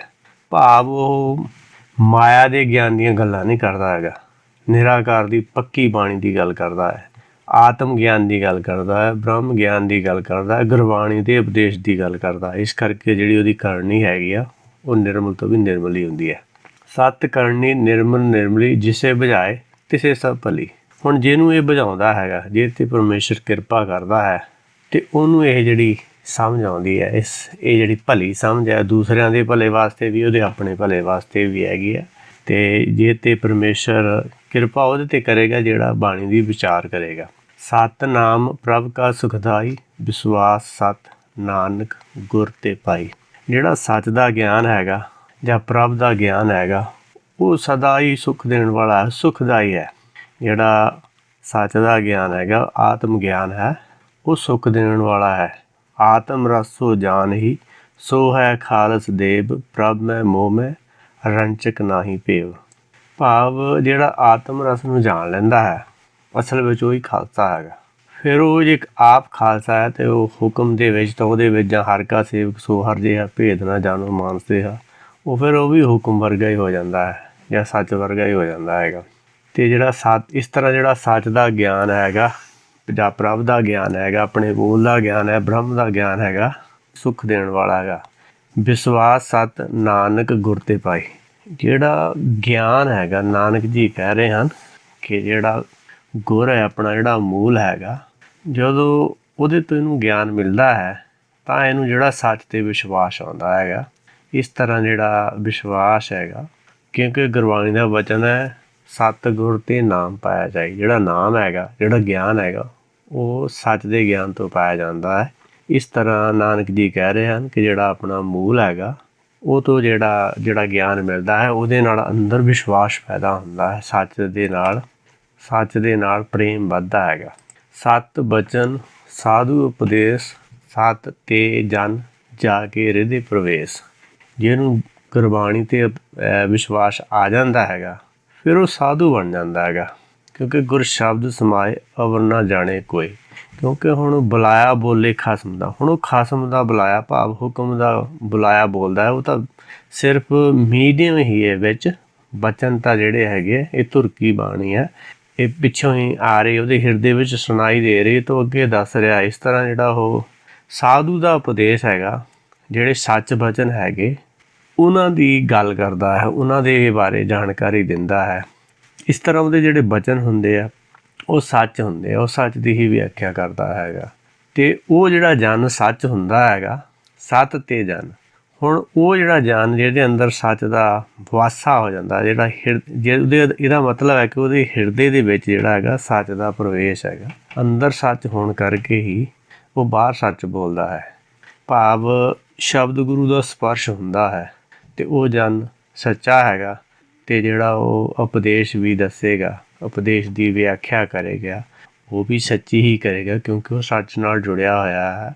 ਬੁਲਾਇਆ ਬੋਲੇ ਖਸਮ ਦਾ, ਕਿਉਂਕਿ ਖਸਮ ਦਾ ਬੁਲਾਇਆ, ਹੁਕਮ ਦਾ ਬੁਲਾਇਆ ਉਹ ਬੋਲਦਾ ਹੈ। ਸਤ ਨਿਰਤੀ ਬੁੱਝੇ ਜੇ ਕੋਈ, ਨਾਮ ਜਪਤ ਤਾਂ ਕੀ ਗਤ ਹੋਏ। ਜਿਵੇਂ ਜਿਵੇਂ ਆਪਾਂ ਸੱਚ ਨੂੰ ਵਿਚਾਰਦੇ ਹਾਂ, ਨਿਰਤੀ ਦਾ ਮਤਲਬ ਉਹਨੂੰ ਅੱਗੇ ਤੋਂ ਅੱਗੇ ਬੁਲਾਉਂਦੇ ਹਾਂ, ਜਿਵੇਂ ਕਿ ਹਰ ਕਾ ਬੁਲਾਉਣਾ ਬੁਲਾਵੋ ਮੇਰੇ ਭਾਈ, ਜਿਵੇਂ ਨਿਰੀਖਣ ਕਰਦੇ ਹਨ। ਨਿਰਤੀ ਭਾਵ ਸੱਚ ਦਾ ਵਿਸ਼ਲੇਸ਼ਣ ਜਿਹੜਾ ਹੈ ਉਹਨੂੰ ਬੁੱਝਦਾ ਹੈਗਾ ਜਾਂ ਸੱਚ ਦੇ ਗਿਆਨ ਦੀ ਵਿਚਾਰ ਕਰਦਾ ਹੈਗਾ। ਅਤੇ ਜਿਹੜਾ ਇਹਦੀ ਵਿਚਾਰ ਕਰਕੇ ਉਹਨੂੰ ਬੁੱਝਦਾ ਹੈਗਾ, ਫਿਰ ਉਹ ਨਾਮ ਨੂੰ ਸਮਝਣ ਦੇ ਕਰਕੇ ਉਹਦੀ ਜਿਹੜੀ ਗਤੀ ਹੋ ਜਾਂਦੀ ਹੈ, ਭਾਵ ਉਹਨੂੰ ਅੱਗੇ ਤੋਂ ਅੱਗੇ ਗਿਆਨ ਮਿਲਦਾ ਹੈ। ਆਪ ਸਤ ਕੀਆ ਸਭ ਸਤ, ਆਪੇ ਜਾਣੇ ਆਪਣੀ ਮਿਤਗਤ। ਆਪ ਹੀ ਸੱਚਾ ਹੋ ਜਾਂਦਾ ਹੈਗਾ ਅਤੇ ਉਹਨੂੰ ਇਸ ਚੀਜ਼ ਦੀ ਸਮਝ ਹੁੰਦੀ ਹੈ ਕਿ ਜੋ ਕੁਛ ਕੀਤਾ ਹੈਗਾ ਇਹ ਸੱਚ ਦਾ ਹੀ ਕੀਤਾ ਹੋਇਆ ਹੈ, ਭਾਵ ਹੁਕਮ ਦਾ ਕੀਤਾ ਹੋਇਆ ਹੈ। ਅਤੇ ਆਪੇ ਜਾਣੇ ਆਪਣੀ ਮਿਤਗਤ। ਹੁਣ ਜਿਹੜੀ ਹੁਕਮ ਦੀ ਗਤ ਮਿਤੀ ਹੈਗੀ ਹੈ, ਇਹ ਜੀਵ ਨਹੀਂ ਜਾਣ ਸਕਦਾ। ਪਰ ਜਦੋਂ ਸੱਚ ਸੱਚ ਵਿੱਚ ਸਮਾ ਜਾਂਦਾ ਹੈਗਾ, ਤੇ ਹੁਕਮ ਦਾ ਰੂਪ ਹੋ ਜਾਂਦਾ ਹੈਗਾ ਕਿ ਹੋਰ ਕੋਈ ਦੂਸਰਾ ਨਹੀਂ ਜਾਣਦਾ ਜਿਹੜਾ ਹੁਕਮ ਨੂੰ ਕੀ ਕਰਦੇ ਹੋਇਆ ਅਗਲੇ ਸਟੈਪ ਵਿੱਚ ਅੱਖ ਦੇ ਫੋਰ ਵਿੱਚ ਅਰਨ ਭਰਨ ਜਾਂ ਕਾ ਨੇਤਰ ਫੋੜ ਤਿਸਕਾ ਮੰਤਰ ਨਾ ਜਾਣੇ ਹੋਰ। ਉਹਦਾ ਕੋਈ ਹੋਰ ਮੰਤਰ ਨਹੀਂ ਜਾਣ ਸਕਦਾ। ਗੁਰਬਾਣੀ ਦਾ ਵਚਨ ਹੈ, ਤੁਮਰੀ ਗਤ ਮਿਤ ਤੁਮ ਹੀ ਜਾਣੀ, ਨਾਨਕ ਦਾਸ ਸਦਾ ਕੁਰਬਾਨੀ। ਕਿ ਤੇਰੀ ਗਤ ਮਿਤ ਤੂੰ ਆਪ ਹੀ ਜਾਣਦਾ ਹੈ, ਦਾਸ ਤਾਂ ਸਿਰਫ ਆਪ ਤੋਂ ਕੁਰਬਾਨ ਹੀ ਜਾ ਸਕਦਾ ਹੈ। ਜਿਸ ਕੀ ਸ੍ਰਿਸ਼ਟ ਸੁਖ ਕਰਨੇ ਹਾਰ, ਅਵਰ ਨਾ ਬੂਝ ਕਰਤ ਵਿਚਾਰ। ਜਿਹੜੀ ਸ੍ਰਿਸ਼ਟੀ ਜਿਸ ਨੇ ਪੈਦਾ ਕੀਤੀ ਹੈ ਉਸ ਨੂੰ ਇਸ ਬਾਰੇ ਗਿਆਨ ਹੈ ਜਿਹੜਾ ਦੂਸਰਾ ਕੋਈ ਇਹਨੂੰ ਬੁੱਝ ਨਹੀਂ ਸਕਦਾ, ਸਿਰਫ ਇਹਦੇ 'ਤੇ ਵਿਚਾਰ ਕਰ ਸਕਦਾ ਹੈ, ਇਹਦੀ ਵਿਚਾਰ ਕਰ ਸਕਦਾ ਹੈ। ਕਰਤੇ ਕੀ ਮਿੱਤ ਨਾ ਜਾਣੇ ਕੀਆ, ਨਾਨਕ ਜੋ ਤਿਸ ਭਾਵੇ ਸੋਈ ਵਰਤੀਆ। ਜਿਹੜੀ ਕਰਤੇ ਦੀ ਮਿੱਤ ਹੈਗੀ ਆ, ਕਰਤਾ ਅਗਲੇ ਪਲ ਵਿੱਚ ਕੀ ਕਰਨ ਵਾਲਾ ਹੈ, ਜਿਹੜਾ ਇਹ ਪੈਦਾ ਹੋਇਆ ਜੀਵ ਹੈਗਾ ਇਹ ਉਹਦੇ ਬਾਰੇ ਜਾਣ ਨਹੀਂ ਸਕਦਾ ਹੈ। ਕਿਉਂਕਿ ਪਿਤਾ ਕਿਆ ਜਨਮ ਕਿਆ ਜਾਣੇ ਪੂਤ। ਹੁਣ ਪਿਤਾ ਹਰ ਜੀਵ ਮਾਤਾ ਹਰ ਜੀਵ ਪਿਤਾ ਹੈ ਜਿਹੜਾ ਹੁਕਮ ਹੈ। ਹੁਣ ਉਹਦੇ ਬਾਰੇ ਜਿਹੜਾ ਇਹ ਪੈਦਾ ਹੋਇਆ ਹੈ ਜਿਹੜਾ ਜੀਵ ਹੈਗਾ ਉਹ ਜਾਣ ਨਹੀਂ ਸਕਦਾ ਹੈਗਾ, ਕਿਉਂਕਿ ਅਵਲ ਅੱਲਾ ਨੂਰ ਪਾਇਆ ਕੁਦਰਤ ਕੇ ਸਭ ਬੰਦੇ। ਹੁਣ ਇਹ ਅੱਲਾ ਇਹ ਹੁਕਮ ਨੇ ਜਿਹੜਾ ਜੀਵ ਪੈਦਾ ਕੀਤਾ ਹੈ ਅਤੇ ਇਹ ਉਹਦੇ ਬਾਰੇ ਨਹੀਂ ਜਾਣ ਸਕਦਾ ਜਿਹਨੇ ਇਹਨੂੰ ਪੈਦਾ ਕੀਤਾ ਹੈ। ਨਾਨਕ ਜੀ ਕਹਿੰਦੇ ਹਨ ਕਿ ਜਿਹੜਾ ਹੁਕਮ ਨੂੰ ਭਾਉਂਦਾ ਹੈ ਉਹ ਹੀ ਵਰਤਦਾ ਹੈ, ਅਤੇ ਸਾਨੂੰ ਤਾਂ ਸਿਰਫ ਇਹੋ ਹੀ ਹੁਕਮ ਹੈਗਾ ਕਿ ਹੁਕਮ ਨੂੰ ਸਮਝ ਕੇ ਹੁਕਮ ਦੇ ਵਿੱਚ ਚੱਲਣ ਵਿੱਚ ਹੀ ਫਾਇਦਾ ਹੈ। ਬਿਸਮਨ ਬਿਸਮ ਭੈ ਬਿਸਮਾਦ, ਜਿਨੀ ਬੁੱਝਿਆ ਤਿਸ ਆਇਆ ਸਵਾਦ। ਹੁਣ ਜਿਹੜੀ ਕਰਤੇ ਦੀ ਜਿਹੜੀ ਸ੍ਰਿਸ਼ਟੀ ਹੈਗੀ ਆ ਇਹਨੂੰ ਜਦੋਂ ਸਮਝਦੇ ਹੈ, ਜਿਵੇਂ ਜਿਵੇਂ ਸਮਝ ਆਉਂਦੀ ਹੈਗੀ, ਇਹ ਜੀਵ ਹੈਗਾ ਹੈਰਾਨ ਹੁੰਦਾ ਹੈ। ਇੱਕ ਤੂੰ ਭਗਤੀ ਲਾਏ ਇੱਕ ਭਰਮ ਭੁਲਾਏ ਹੈਗੇ। ਇਹ ਹੁਕਮ ਦੇ ਵਿੱਚ ਹੀ ਜਿਹੜਾ ਆਪਣੀ ਮਨ ਦੀ ਮਰਜ਼ੀ ਪਿੱਛੇ ਜਿਹੜੇ ਜੀਵ ਹੈਗੇ ਉਹ ਭਰਮ ਭੁਲਾਏ ਆ ਅਤੇ ਇੱਕ ਭਗਤੀ ਲਾਏ ਆ। ਅਤੇ ਜਿਹੜੇ ਹੁਕਮ ਤੋਂ ਭਰਮ ਦੇ ਵਿੱਚ ਭੁੱਲੇ ਹੈਗੇ ਉਹਨਾਂ ਨੂੰ ਜਿੰਨਾ ਮਰਜ਼ੀ ਸਮਝਾਓ ਪਰ ਉਹ ਸਮਝਦੇ ਨਹੀਂ ਹੈਗੇ। ਇਸ ਕਰਕੇ ਕਰਤੇ ਦੀ ਜਿਹੜੀ ਇਹ ਕਿਰਤ ਹੈ ਉਹਦੇ ਬਾਰੇ ਸੋਚ ਕੇ ਜਿਹੜਾ ਜਗਿਆਸੂ ਹੈਗਾ ਉਹਦਾ ਜਿਹੜਾ ਮਨ ਹੈ ਉਹ ਖੁਸ਼ੀ ਖੇੜੇ ਵਿੱਚ ਚਲਾ ਜਾਂਦਾ, ਬਿਸਮਾਦ ਹੋ ਜਾਂਦਾ ਹੈ, ਹੈਰਾਨ ਹੋ ਜਾਂਦਾ ਹੈ। ਜਿਵੇਂ ਕਿ ਗੁਰਬਾਣੀ ਦਾ ਬਚਨ ਹੈ, ਮਾਟੀ ਕਾ ਪੁੱਤਰਾ ਕੈਸੇ ਨੱਚਦਾ ਹੈ, ਦੇਖੇ ਦੁਖੇ ਸੁਣੇ ਬੋਲੇ ਦੌੜਿਓ ਫਿਰਤ ਹੈ। ਕਿ ਜਿਵੇਂ ਜਿਵੇਂ ਦੇਖਦਾ ਕਿ ਮਿੱਟੀ ਦਾ ਪੁਤਲਾ ਹੈਗਾ ਕਿੱਦਾਂ ਇਹ ਚੱਲਦਾ ਹੈਗਾ, ਜਦੋਂ ਇਹਦੇ ਬਾਰੇ ਸੋਚਦਾ ਹੈ ਤਾਂ ਹੈਰਾਨ ਹੋ ਜਾਂਦਾ ਹੈ। ਜਿੰਨੀ ਬੁੱਝਿਆ, ਹੁਣ ਜਿਹੜਾ ਇਸ ਚੀਜ਼ ਨੂੰ ਬੁੱਝ ਲੈਂਦਾ ਹੈ ਅਤੇ ਉਹਨੂੰ ਇਹਦੇ ਵਿੱਚੋਂ ਸੰਤੁਸ਼ਟੀ ਮਿਲਦੀ ਹੈ, ਉਹਨੂੰ ਰਸ ਦਾ ਜਿਹੜਾ ਹੈਗਾ ਨਾਮ ਰਸ ਉਹਦਾ ਸਵਾਦ ਆਉਂਦਾ ਹੈ। ਕਿਉਂਕਿ ਕੋਈ ਚੀਜ਼ ਸਵਾਦ ਲੱਗਦੀ ਤਾਂ ਆਪਾਂ ਖਾਂਦੇ ਹਾਂ, ਇਸੇ ਤਰ੍ਹਾਂ ਜਦੋਂ ਉਹਨੂੰ ਹੁਕਮ ਚੰਗਾ ਲੱਗਣ ਲੱਗ ਜਾਂਦਾ ਅਤੇ ਉਸ ਨੂੰ ਇਸ ਵਿੱਚੋਂ ਸਵਾਦ ਆਉਂਦਾ ਹੈ, ਭਾਵ ਖੁਸ਼ੀ ਖੇੜਾ ਮਿਲਦਾ, ਖੁਸ਼ੀ ਮਿਲਦੀ ਹੈ। ਪ੍ਰਭ ਕੇ ਰੰਗੀ ਰਾਚ ਜਨ ਰਹੇ, ਗੁਰ ਕੇ ਬਚਨੀ ਪਦਾਰਥ ਰਹੇ। ਹੁਣ ਜਿਹੜੇ ਜਨ ਹੈਗੇ ਪ੍ਰਭ ਦੇ ਰੰਗ, ਹੁਣ ਪ੍ਰਭ ਦੇ ਗਿਆਨ ਨੂੰ ਦੀ ਵਿਚਾਰ ਕਰਦੇ ਹਨ, ਉਹਦੇ ਵਿੱਚ ਰਚਦੇ ਹਨ। ਰਚਣ ਦਾ ਮਤਲਬ ਹੈਗਾ ਜਦੋਂ ਆਪਾਂ ਕਿਸੇ ਵੀ ਚੀਜ਼ ਦੀ ਵਿਚਾਰ ਕਰਦੇ ਹਾਂ ਤਾਂ ਆਪਾਂ ਉਹਦੇ ਧਿਆਨ ਆਪਣਾ ਉਹਦੇ ਵਿੱਚ ਹੁੰਦਾ ਹੈ। ਇਸ ਤਰ੍ਹਾਂ ਜਦੋਂ ਆਪਾਂ ਗੁਰਬਾਣੀ ਦੇ ਉਪਦੇਸ਼ ਦੀ ਵਿਚਾਰ ਕਰਦੇ ਹਾਂ ਤਾਂ ਆਪਾਂ ਉਹਦੇ ਵਿੱਚ ਰਚੇ ਹੀ ਹੁੰਦੇ ਆ। ਜੇ ਰਚਿਆ ਨਹੀਂ, ਜੇ ਧਿਆਨ ਤੁਹਾਡਾ ਉਹਦੇ ਵਿੱਚ ਫੋਕਸ ਨਹੀਂ ਹੈ ਤਾਂ ਉਹਦੀ ਸਮਝ ਨਹੀਂ ਆਉਣੀ। ਇਸੇ ਤਰ੍ਹਾਂ ਜਿਹੜੇ ਜਨ ਇਹਦੇ ਵਿੱਚ ਰਚੇ ਰਹਿੰਦੇ ਹਨ ਕਿ ਗੁਰ ਕੇ ਬਚਨੀ ਪਦਾਰਥ ਲਏ। ਹੁਣ ਗੁਰ ਦੇ ਸ਼ਬਦ ਜਿਹੜੇ ਹੈਗੇ, ਗੁਰ ਦੇ ਜਿਹੜੇ ਬਚਨ ਹੈਗੇ ਆ, ਹੁਣ ਉਹਦੇ ਵਿੱਚੋਂ ਪਦਾਰਥ ਕੀ ਹੈਗਾ, ਪਦਾਰਥ ਹੈਗਾ ਨਾਮ ਪਦਾਰਥ। ਹੁਣ ਨਾਮ ਪਦਾਰਥ ਕਹਿ ਲਓ ਜਾਂ ਗਿਆਨ ਪਦਾਰਥ। ਜਦੋਂ ਆਪਾਂ ਗੁਰ ਕੇ ਬਚਨਾਂ ਦੀ ਵਿਚਾਰ ਕਰਦੇ ਹਾਂ ਉਹਨੂੰ ਗਿਆਨ ਪਦਾਰਥ ਕਿਹਾ ਹੈ, ਪਰ ਜਦੋਂ ਉਹਦੇ ਵਿੱਚੋਂ ਅੰਦਰੋਂ ਸਮਝ ਪੈਦਾ ਹੋਣੀ ਸ਼ੁਰੂ ਹੋ ਜਾਂਦੀ ਹੈ ਤਾਂ ਉਹਨੂੰ ਨਾਮ ਪਦਾਰਥ ਕਿਹਾ ਹੈ। ਇਸ ਤਰ੍ਹਾਂ ਜਿਹੜੇ ਗੁਰ ਕੇ ਵਚਨ ਹੈ, ਗੁਰ ਕੇ ਬਚਨ ਬਸੇ ਮੇਰੇ ਹੀਰੇ ਸੰਗ ਪਨੀਤਾ ਤੇ ਹੀ, ਭਾਵ ਜਿਹੜਾ ਗੁਰਬਾਣੀ ਦਾ ਉਪਦੇਸ਼ ਜਦੋਂ ਮੇਰੇ ਹਿਰਦੇ ਵਿੱਚ ਵਸ ਜਾਂਦਾ ਹੈ ਤਾਂ ਜਿਹੜੀ ਦੇਹੀ ਇਹ ਜਿਹੜੀ ਹਿਰਦਾ ਹੈਗਾ ਇਹ ਪਨੀਤ ਦੇਹੀ ਹੋ ਜਾਂਦਾ ਹੈਗਾ। ਕਿਉਂਕਿ ਫਿਰ ਇਹਦੇ ਅੰਦਰੋਂ ਜਦੋਂ ਗਿਆਨ ਪੈਦਾ ਹੁੰਦਾ ਹੈ ਇਹ ਨਿਰੰਕਾਰ ਦੀ ਗੱਲ ਕਰਦਾ ਹੈ। ਇਸ ਤਰ੍ਹਾਂ ਗੁਰ ਦੇ ਜਿਹੜੇ ਵਚਨ ਕਹਿ ਲਓ, ਗੁਰ ਦੇ ਵਾਕ ਕਹਿ ਲਓ, ਗੁਰ ਕੇ ਸ਼ਬਦ ਕਹਿ ਲਓ, ਇਹ ਸਾਰੇ ਜਿਹੜੀ ਇਹਨਾਂ ਵਿੱਚੋਂ ਜਿਹੜੀ ਸਮਝ ਆਉਣੀ ਆ ਉਹ ਇਹ ਪਦਾਰਥ ਜਿਹੜਾ ਹੈਗਾ ਉਹ ਇਹਨੂੰ ਮਿਲਦਾ ਹੈ, ਭਾਵ ਉਹਦੀ ਸਮਝ ਆਉਂਦੀ ਹੈ। ਉਹ ਦਾਤੇ ਦੁੱਖ ਕਾਟਨ ਹਾਰ, ਜਾ ਕੇ ਸੰਗੀ ਧਰੇ ਸੰਸਾਰ।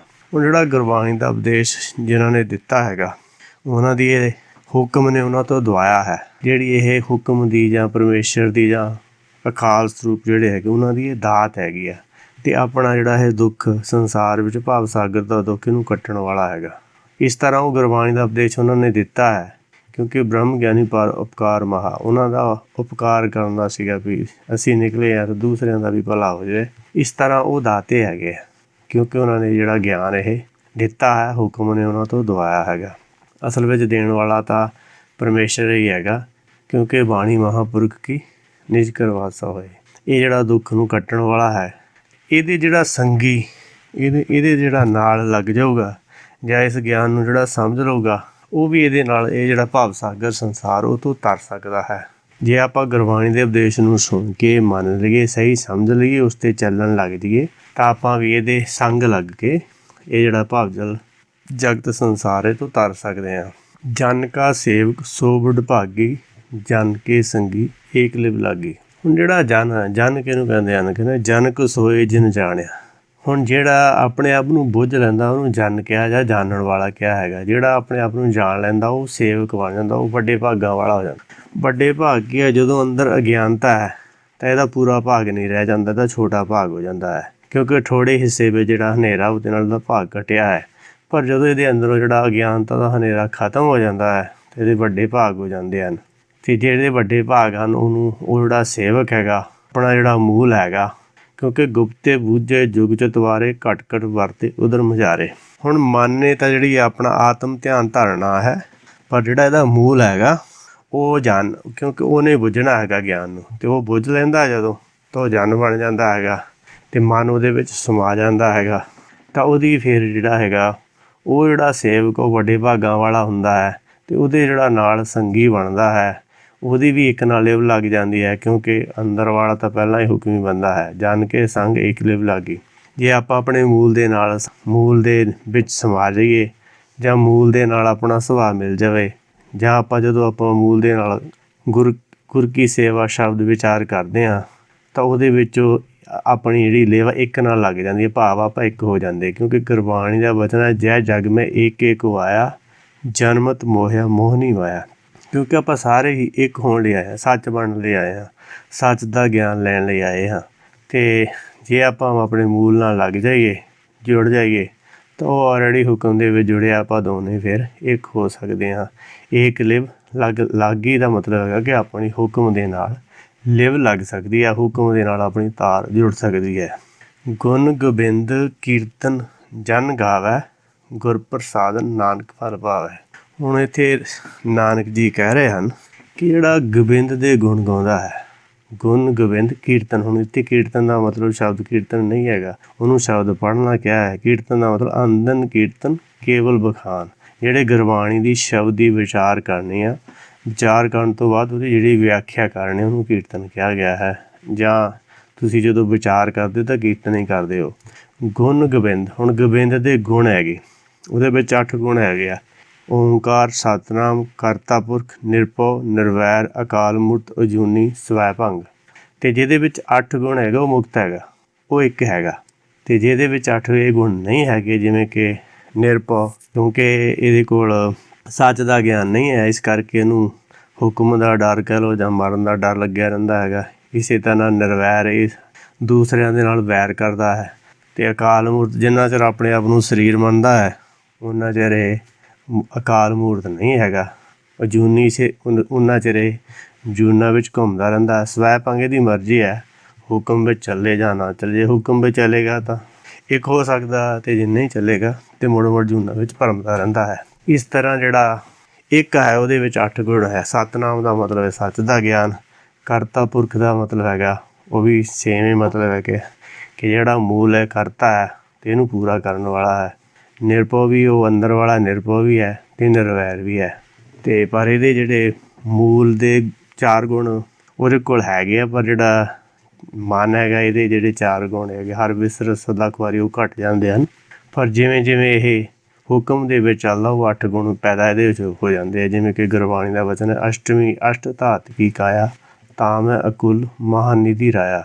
8 ਗੁਣ ਇਹਦੇ ਵਿੱਚ ਪੈਦਾ ਹੁੰਦੇ ਆ। ਅਤੇ ਇਹ ਕੁਲ ਰਹਿਤ ਭਾਵ ਇਹਦਾ ਕੋਈ ਰੂਪ ਰੰਗ ਨਹੀਂ ਹੁੰਦਾ, ਅਤੇ ਉਦੋਂ ਇਹਦੀ ਜਿਹੜੀ ਕਾਇਆ ਹੈਗੀ ਆ ਉਹਨੂੰ ਅਸ਼ਟਮੀ ਧਾਤ ਦੀ ਕਾਇਆ ਕਿਹਾ ਗਿਆ ਹੈ। ਜਿਵੇਂ ਕਿ ਗੁਰਬਾਣੀ ਦਾ ਵਚਨ ਆਉਂਦਾ ਹੈ, ਅਸ਼ਟ ਧਾਤ ਪਾਤਸ਼ਾਹ ਕੀ ਘੜੀਏ ਸ਼ਬਦ ਵਿਗਾਸ। 8ਵੀਂ ਇਹਦੀ ਜਿਹੜੀ ਕਾਇਆ ਹੈਗੀ, ਜਿਹੜੀ ਆਕਾਸ਼ ਵਿੱਚ ਇਹਦੀ ਕਾਇਆ ਹੈਗੀ ਆ, ਉੱਥੇ ਫਿਰ ਬੈਠ ਕੇ ਇਹ ਜਦੋਂ ਸ਼ਬਦ ਦੀ ਵਿਚਾਰ ਕਰਦਾ, ਫਿਰ ਸ਼ਬਦਾਂ ਨੂੰ ਘੜਦਾ ਹੈਗਾ। ਸ਼ਬਦ ਘੜ ਕੇ ਉਹਨਾਂ ਦੀ ਫਿਰ ਉਹ ਗੁਰਬਾਣੀ ਵਿੱਚ ਜੋ ਉਪਦੇਸ਼ ਹੈ ਉਹਨੂੰ ਸਮਝਦਾ, ਉਹਦੇ ਵਿੱਚੋਂ ਨਾਮ ਪੈਦਾ ਹੁੰਦਾ ਹੈ। ਫਿਰ ਉਹਨੂੰ ਅੱਗੇ ਵਿਖਿਆਨ ਕਰਦਾ ਹੈ। ਇਸ ਤਰ੍ਹਾਂ ਸ਼ਬਦਾਂ ਨੂੰ ਘੜਨਾ ਪੈਂਦਾ ਹੈ, ਕਿਉਂਕਿ ਆਪਾਂ ਜਿਹੜਾ ਸੰਸਾਰੀ ਬੋਲੀ ਡਿਫਰੈਂਟ ਬੋਲੀ ਹੈ, ਜਿਹੜੀ ਗੁਰਬਾਣੀ ਦੀ ਲੈਂਗੁਏਜ ਹੈਗਾ ਉਹ ਡਿਫਰੈਂਟ ਹੈ। ਇਸੇ ਕਰਕੇ ਗੁਰਬਾਣੀ ਵਿੱਚ ਬਚਨ ਆਉਂਦਾ ਹੈ, ਸੋਦਤ ਸੋਦਤ ਸੋਦਤ ਸੀਜਿਆ, ਗੁਰ ਪ੍ਰਸਾਦ ਤਤ ਸਬੂਝਿਆ। ਵਿਦਿਆ ਸੋਧੇ ਤਤ ਰਹੇ, ਜੇ ਵਿਦਿਆ ਨੂੰ ਸੋਧੇ, ਕਿਉਂਕਿ ਗੁਰਬਾਣੀ ਜਿਹੜੀ ਹੈਗੀ ਆ ਉਹਦੇ ਵਿੱਚ ਜਾਗਤ ਕੋ ਸੂਤਾ ਸੂਤੇ ਕੋ ਜਾਗਤ। ਹੁਣ ਗੁਰਬਾਣੀ ਜਿਹੜਾ ਸਵੇਰੇ ਉੱਠਣ ਵਾਲੇ ਨੂੰ ਉਹਨੂੰ ਜਾਗਦਾ ਨਹੀਂ ਮੰਨਦੀ। ਗੁਰਬਾਣੀ ਸੱਚ ਦੇ ਤਲ 'ਤੇ ਜਿਹੜਾ ਹੁਕਮ ਵਿੱਚ ਚੱਲਦਾ ਹੈਗਾ, ਜਿਹਨੂੰ ਆਪਣੇ ਆਪੇ ਦਾ ਗਿਆਨ ਹੈ, ਉਹਨੂੰ ਜਾਗਦਾ ਮੰਨਦੀ ਹੈਗੀ। ਇਸ ਕਰਕੇ ਤੇ ਸ਼ਬਦ ਭੇਦ ਹੈ, ਸ਼ਬਦ ਭੇਦ ਜਾਣੇ ਜਣਾਏ। ਅਤੇ ਗੁਣ ਗੋਬਿੰਦ ਕੀਰਤਨ ਜਨ ਗਾਵੇ, ਜਿਹੜਾ ਜਨ ਹੈਗਾ ਆਪਣੇ ਮੂਲ ਦੇ ਗੁਣ ਗਾਉਂਦਾ ਹੈਗਾ। ਨਾਨਕ ਜੀ ਕਹਿੰਦੇ ਹਨ, ਗਿਆਨ ਦੀ ਕਿਰਪਾ ਦੁਆਰਾ ਉਹਨੂੰ ਜਿਹੜਾ ਨਾਮ ਫਲ ਲੱਗਦਾ ਹੈ, ਜਾਂ ਉਹਨੂੰ ਉਹਦੇ ਅੰਦਰੋਂ ਨਾਮ ਪ੍ਰਗਟ ਹੋਣਾ ਸ਼ੁਰੂ ਹੋ ਜਾਂਦਾ ਹੈ। ਨੌਨਿਧੀ ਅੰਮ੍ਰਿਤ ਪ੍ਰਭ ਕਾ ਨਾਮ ਦੇਹੀ ਮੈਂ ਇਸ ਕਾ ਵਿਸਰਾਮ, ਕਿਉਂਕਿ ਹਰੇਕ ਦੇ ਅੰਦਰ ਹੈ, ਪਰ ਉਹ ਗੁਪਤ ਰੂਪ ਵਿੱਚ ਹੈਗਾ। ਜਿਵੇਂ ਜਿਵੇਂ ਆਪਾਂ ਗੁਰਬਾਣੀ ਦਾ ਵਿਚਾਰ ਕਰਦੇ ਹਾਂ, ਗੁਰਬਾਣੀ ਨੂੰ ਸਮਝਦੇ ਹਾਂ, ਉਹਦੇ ਵਿੱਚੋਂ ਜਿਹੜਾ ਨਾਮ ਪੈਦਾ ਹੁੰਦਾ ਹੈ ਉਹਨੂੰ ਹੀ ਫਲ ਕਿਹਾ ਗਿਆ ਹੈ। ਜਿਵੇਂ ਕਿ ਗੁਰਬਾਣੀ ਦਾ ਵਚਨ ਹੈ, ਅਮਰ ਪਦਾਰਥ ਨਾਨਕਾ ਮਨ ਮਾਨੀਏ ਸੁਖ ਹੋਏ। ਜਿਹੜਾ ਅਮਰ ਪਦਾਰਥ ਹੈਗਾ, ਜਿਹੜਾ ਆਤਮਾ ਦਾ ਗਿਆਨ ਆ, ਜਿਹੜਾ ਬ੍ਰਹਮ ਦਾ ਗਿਆਨ ਹੈ, ਉਹਨੂੰ ਨਾਮ ਪਦਾਰਥ ਵੀ ਕਿਹਾ, ਉਹਨੂੰ ਪ੍ਰੇਮ ਪਦਾਰਥ ਵੀ ਕਿਹਾ ਹੈਗਾ, ਅਤੇ ਉਹਨੂੰ ਅਮਰ ਪਦਾਰਥ ਵੀ ਕਿਹਾ ਹੈ। ਪਰ ਉਹ ਮਿਲਦਾ, ਨਾਨਕ ਜੀ ਕਹਿੰਦੇ, ਉਦੋਂ ਜਦੋਂ ਮਨ ਮਾਨੀਏ ਸੁਖ ਹੋਏ। ਜਦੋਂ ਮਨ ਮੰਨ ਜਾਂਦਾ ਹੈ, ਜਿਵੇਂ ਕਬੀਰ ਜੀ ਦਾ ਵੀ ਵਚਨ ਹੈ, ਕਹੋ ਕਬੀਰ ਮਨ ਮਾਨਿਆ ਤੋ ਹਰ ਜਾਣਿਆ। ਜਦੋਂ ਮਨ ਹੁਕਮ ਵਿੱਚ ਚੱਲਣਾ ਮੰਨ ਜਾਂਦਾ ਹੈ ਅਤੇ ਉਦੋਂ ਸੁੱਖ ਹੁੰਦਾ ਹੈ, ਅਤੇ ਉਦੋਂ ਇਹਨੂੰ ਇਹ ਫਲ ਪ੍ਰਾਪਤ ਹੋ ਜਾਂਦਾ ਹੈ। ਜਿਵੇਂ ਕਿ ਗੁਰਬਾਣੀ ਦਾ ਵਚਨ ਹੈ, ਆਪ ਸਵਾਰੇ ਮੈਂ ਮਿਲੇ, ਮੈਂ ਮਿਲਿਆ ਸੁਖ ਹੋਈ। ਆਪ ਸਵਾਰੇ ਦਾ ਮਤਲਬ ਹੈ ਕਿ ਹਰੇਕ ਜੀਵ ਦੇ ਵਿੱਚ ਅਵਗੁਣ ਹਨ, ਜਿੰਨਾ ਚਿਰ ਉਹਨੂੰ ਆਪਣੇ ਆਪੇ ਦੀ ਸਮਝ ਨਹੀਂ ਹੈ। ਪਰ ਜਿਵੇਂ ਜਿਵੇਂ ਉਹ ਸਮਝਦਾ ਹੈ, ਆਪਣੇ ਅਵਗੁਣਾਂ ਨੂੰ, ਆਪਣੇ ਅੰਦਰੋਂ ਵਿਕਾਰਾਂ ਨੂੰ ਕੱਢਦਾ ਜਾਂਦਾ ਹੈ, ਤਾਂ ਉਹਦਾ ਹਿਰਦਾ ਸ਼ੁੱਧ ਹੋ ਜਾਂਦਾ ਹੈ। ਜਿਵੇਂ ਹਿਰਦਾ ਸ਼ੁੱਧ ਹੋ ਗਿਆ ਤਾਂ ਫਿਰ ਉਹ ਸੱਚ ਵਰਗ ਸੱਚ ਹੀ ਹੋ ਜਾਂਦਾ ਹੈ। ਮਨ ਅਤੇ ਚਿੱਤ ਦੀ ਏਕਤਾ ਹੋ ਜਾਂਦੀ ਹੈ, ਤਾਂ ਫਿਰ ਦੋਨੇ ਹੁਕਮ ਵਿੱਚ ਚੱਲਦੇ ਆ, ਅਤੇ ਹੁਕਮ ਦੇ ਵਿੱਚ ਚੱਲਣ ਦੇ ਨਾਲ ਹੁਕਮ ਬੂਝ ਪਰਮ ਪਦ ਪਾਈ, ਇਸ ਤੇ ਉੱਪਰ ਨਾਹੀਂ ਵਿਚਾਰ, ਜਾ ਕੇ ਮਨ ਵਸਿਆ ਨਿਰੰਕਾਰ। ਕਿਉਂਕਿ ਜਿਹੜਾ ਹੁਕਮ ਨੂੰ ਬੁੱਝ ਲੈਂਦਾ ਹੈ, ਉਹ ਤੋਂ ਉੱਪਰ ਕੋਈ ਹੋਰ ਵਿਚਾਰ ਨਹੀਂ ਹੈ। ਕਿ ਹਰੇਕ ਦਾ ਜਿਹੜਾ ਅਸਲੀ ਮਨੋਰਥ ਹੈ, ਪ੍ਰਾਣੀ ਤੋਂ ਆਇਆ ਲਾਹਾ ਲੈਣ, ਲੱਗਿਆ ਚਿੱਤ ਖਫਕੜੇ। ਕਿਉਂਕਿ ਹਰੇਕ ਦਾ ਜਿਹੜਾ ਅਸਲੀ ਮਨੋਰਥ ਇਹੋ ਹੀ ਹੈ, ਲਾਹਾ ਲੈਣਾ ਹੈ, ਆਪਣੇ ਆਪ ਨੂੰ ਬੁੱਝਣਾ ਹੈ, ਆਤਮ ਗਿਆਨ ਲੈਣਾ ਹੈ। ਅਤੇ ਜਿਹੜਾ ਲੈ ਲਏਗਾ ਅਤੇ ਉਹਦਾ ਜਿਹੜਾ ਇਸ ਸੰਸਾਰ ਵਿੱਚ ਛੁਟਕਾਰਾ ਹੋ ਜਾਊਗਾ, ਉਹਦੇ ਅੰਦਰ ਸਦਾ ਸੁੱਖ ਹੋ ਜਾਊਗਾ। ਜਿਵੇਂ ਕਿ ਗੁਰਬਾਣੀ ਦਾ ਵਚਨ ਹੈ, ਜੀਵਨ ਮੁਕਤ ਸੋ ਆਖੀਏ, ਮਰ ਜੀਵੇ ਮਰੀਆ। ਜਿਹੜਾ ਜਿਉਂਦੇ ਜੀ ਆਪਣੀ ਇੱਛਾ ਨੂੰ ਮਾਰ ਲੈਂਦਾ ਹੈ, ਉਹ ਜੀਵਨ ਮੁਕਤ ਹੋ ਜਾਂਦਾ ਹੈ, ਉਹਦਾ ਸਾਧ ਜੀਵਨ ਹੁੰਦਾ ਹੈ। ਜੀਵਤ ਸੋਏ ਜਿਨ ਜੀਵਤ ਜਪਿਆ। ਅਸਲ ਵਿੱਚ ਜਿਉਂਦਾ ਹੀ ਉਹ ਹੈ ਜੋ ਆਪਣੇ ਜਿਹੜਾ ਮੂਲ ਹੈਗਾ, ਸਤਿਗੁਰ ਜਾਗਤਾ ਹੈ ਦਿਓ, ਭੁੱਲੀ ਮਾਲਨੀ ਇਹੋ। ਕਿਉਂਕਿ ਜਿਹੜਾ ਆਪਣਾ ਮੂਲ ਉਹ ਜਾਗਦਾ ਹੈਗਾ, ਜਾਗਤੇ ਕੋ ਜਾਗਤਾ ਮਿਲੇ। ਅਤੇ ਜੇ ਉਹ ਜਾਗਦਾ ਅਤੇ ਇਹ ਜਾਗ ਜਾਵੇ, ਤਾਂ ਫਿਰ ਦੋਨਾਂ ਦੀ ਵਿਚਾਰਧਾਰਾ ਇੱਕ ਹੋ ਜਾਂਦੀ ਹੈ, ਅਤੇ ਇਹ ਵੀ ਜਾਗ ਜਾਂਦਾ ਹੈ। ਸਿਮਰ ਸਿਮਰ ਸੋਇਆ ਮਨ ਜਾਗਾਈ। ਵਾਹਿਗੁਰੂ ਜੀ ਕਾ ਖਾਲਸਾ, ਵਾਹਿਗੁਰੂ ਜੀ ਕੀ ਫਤਿਹ।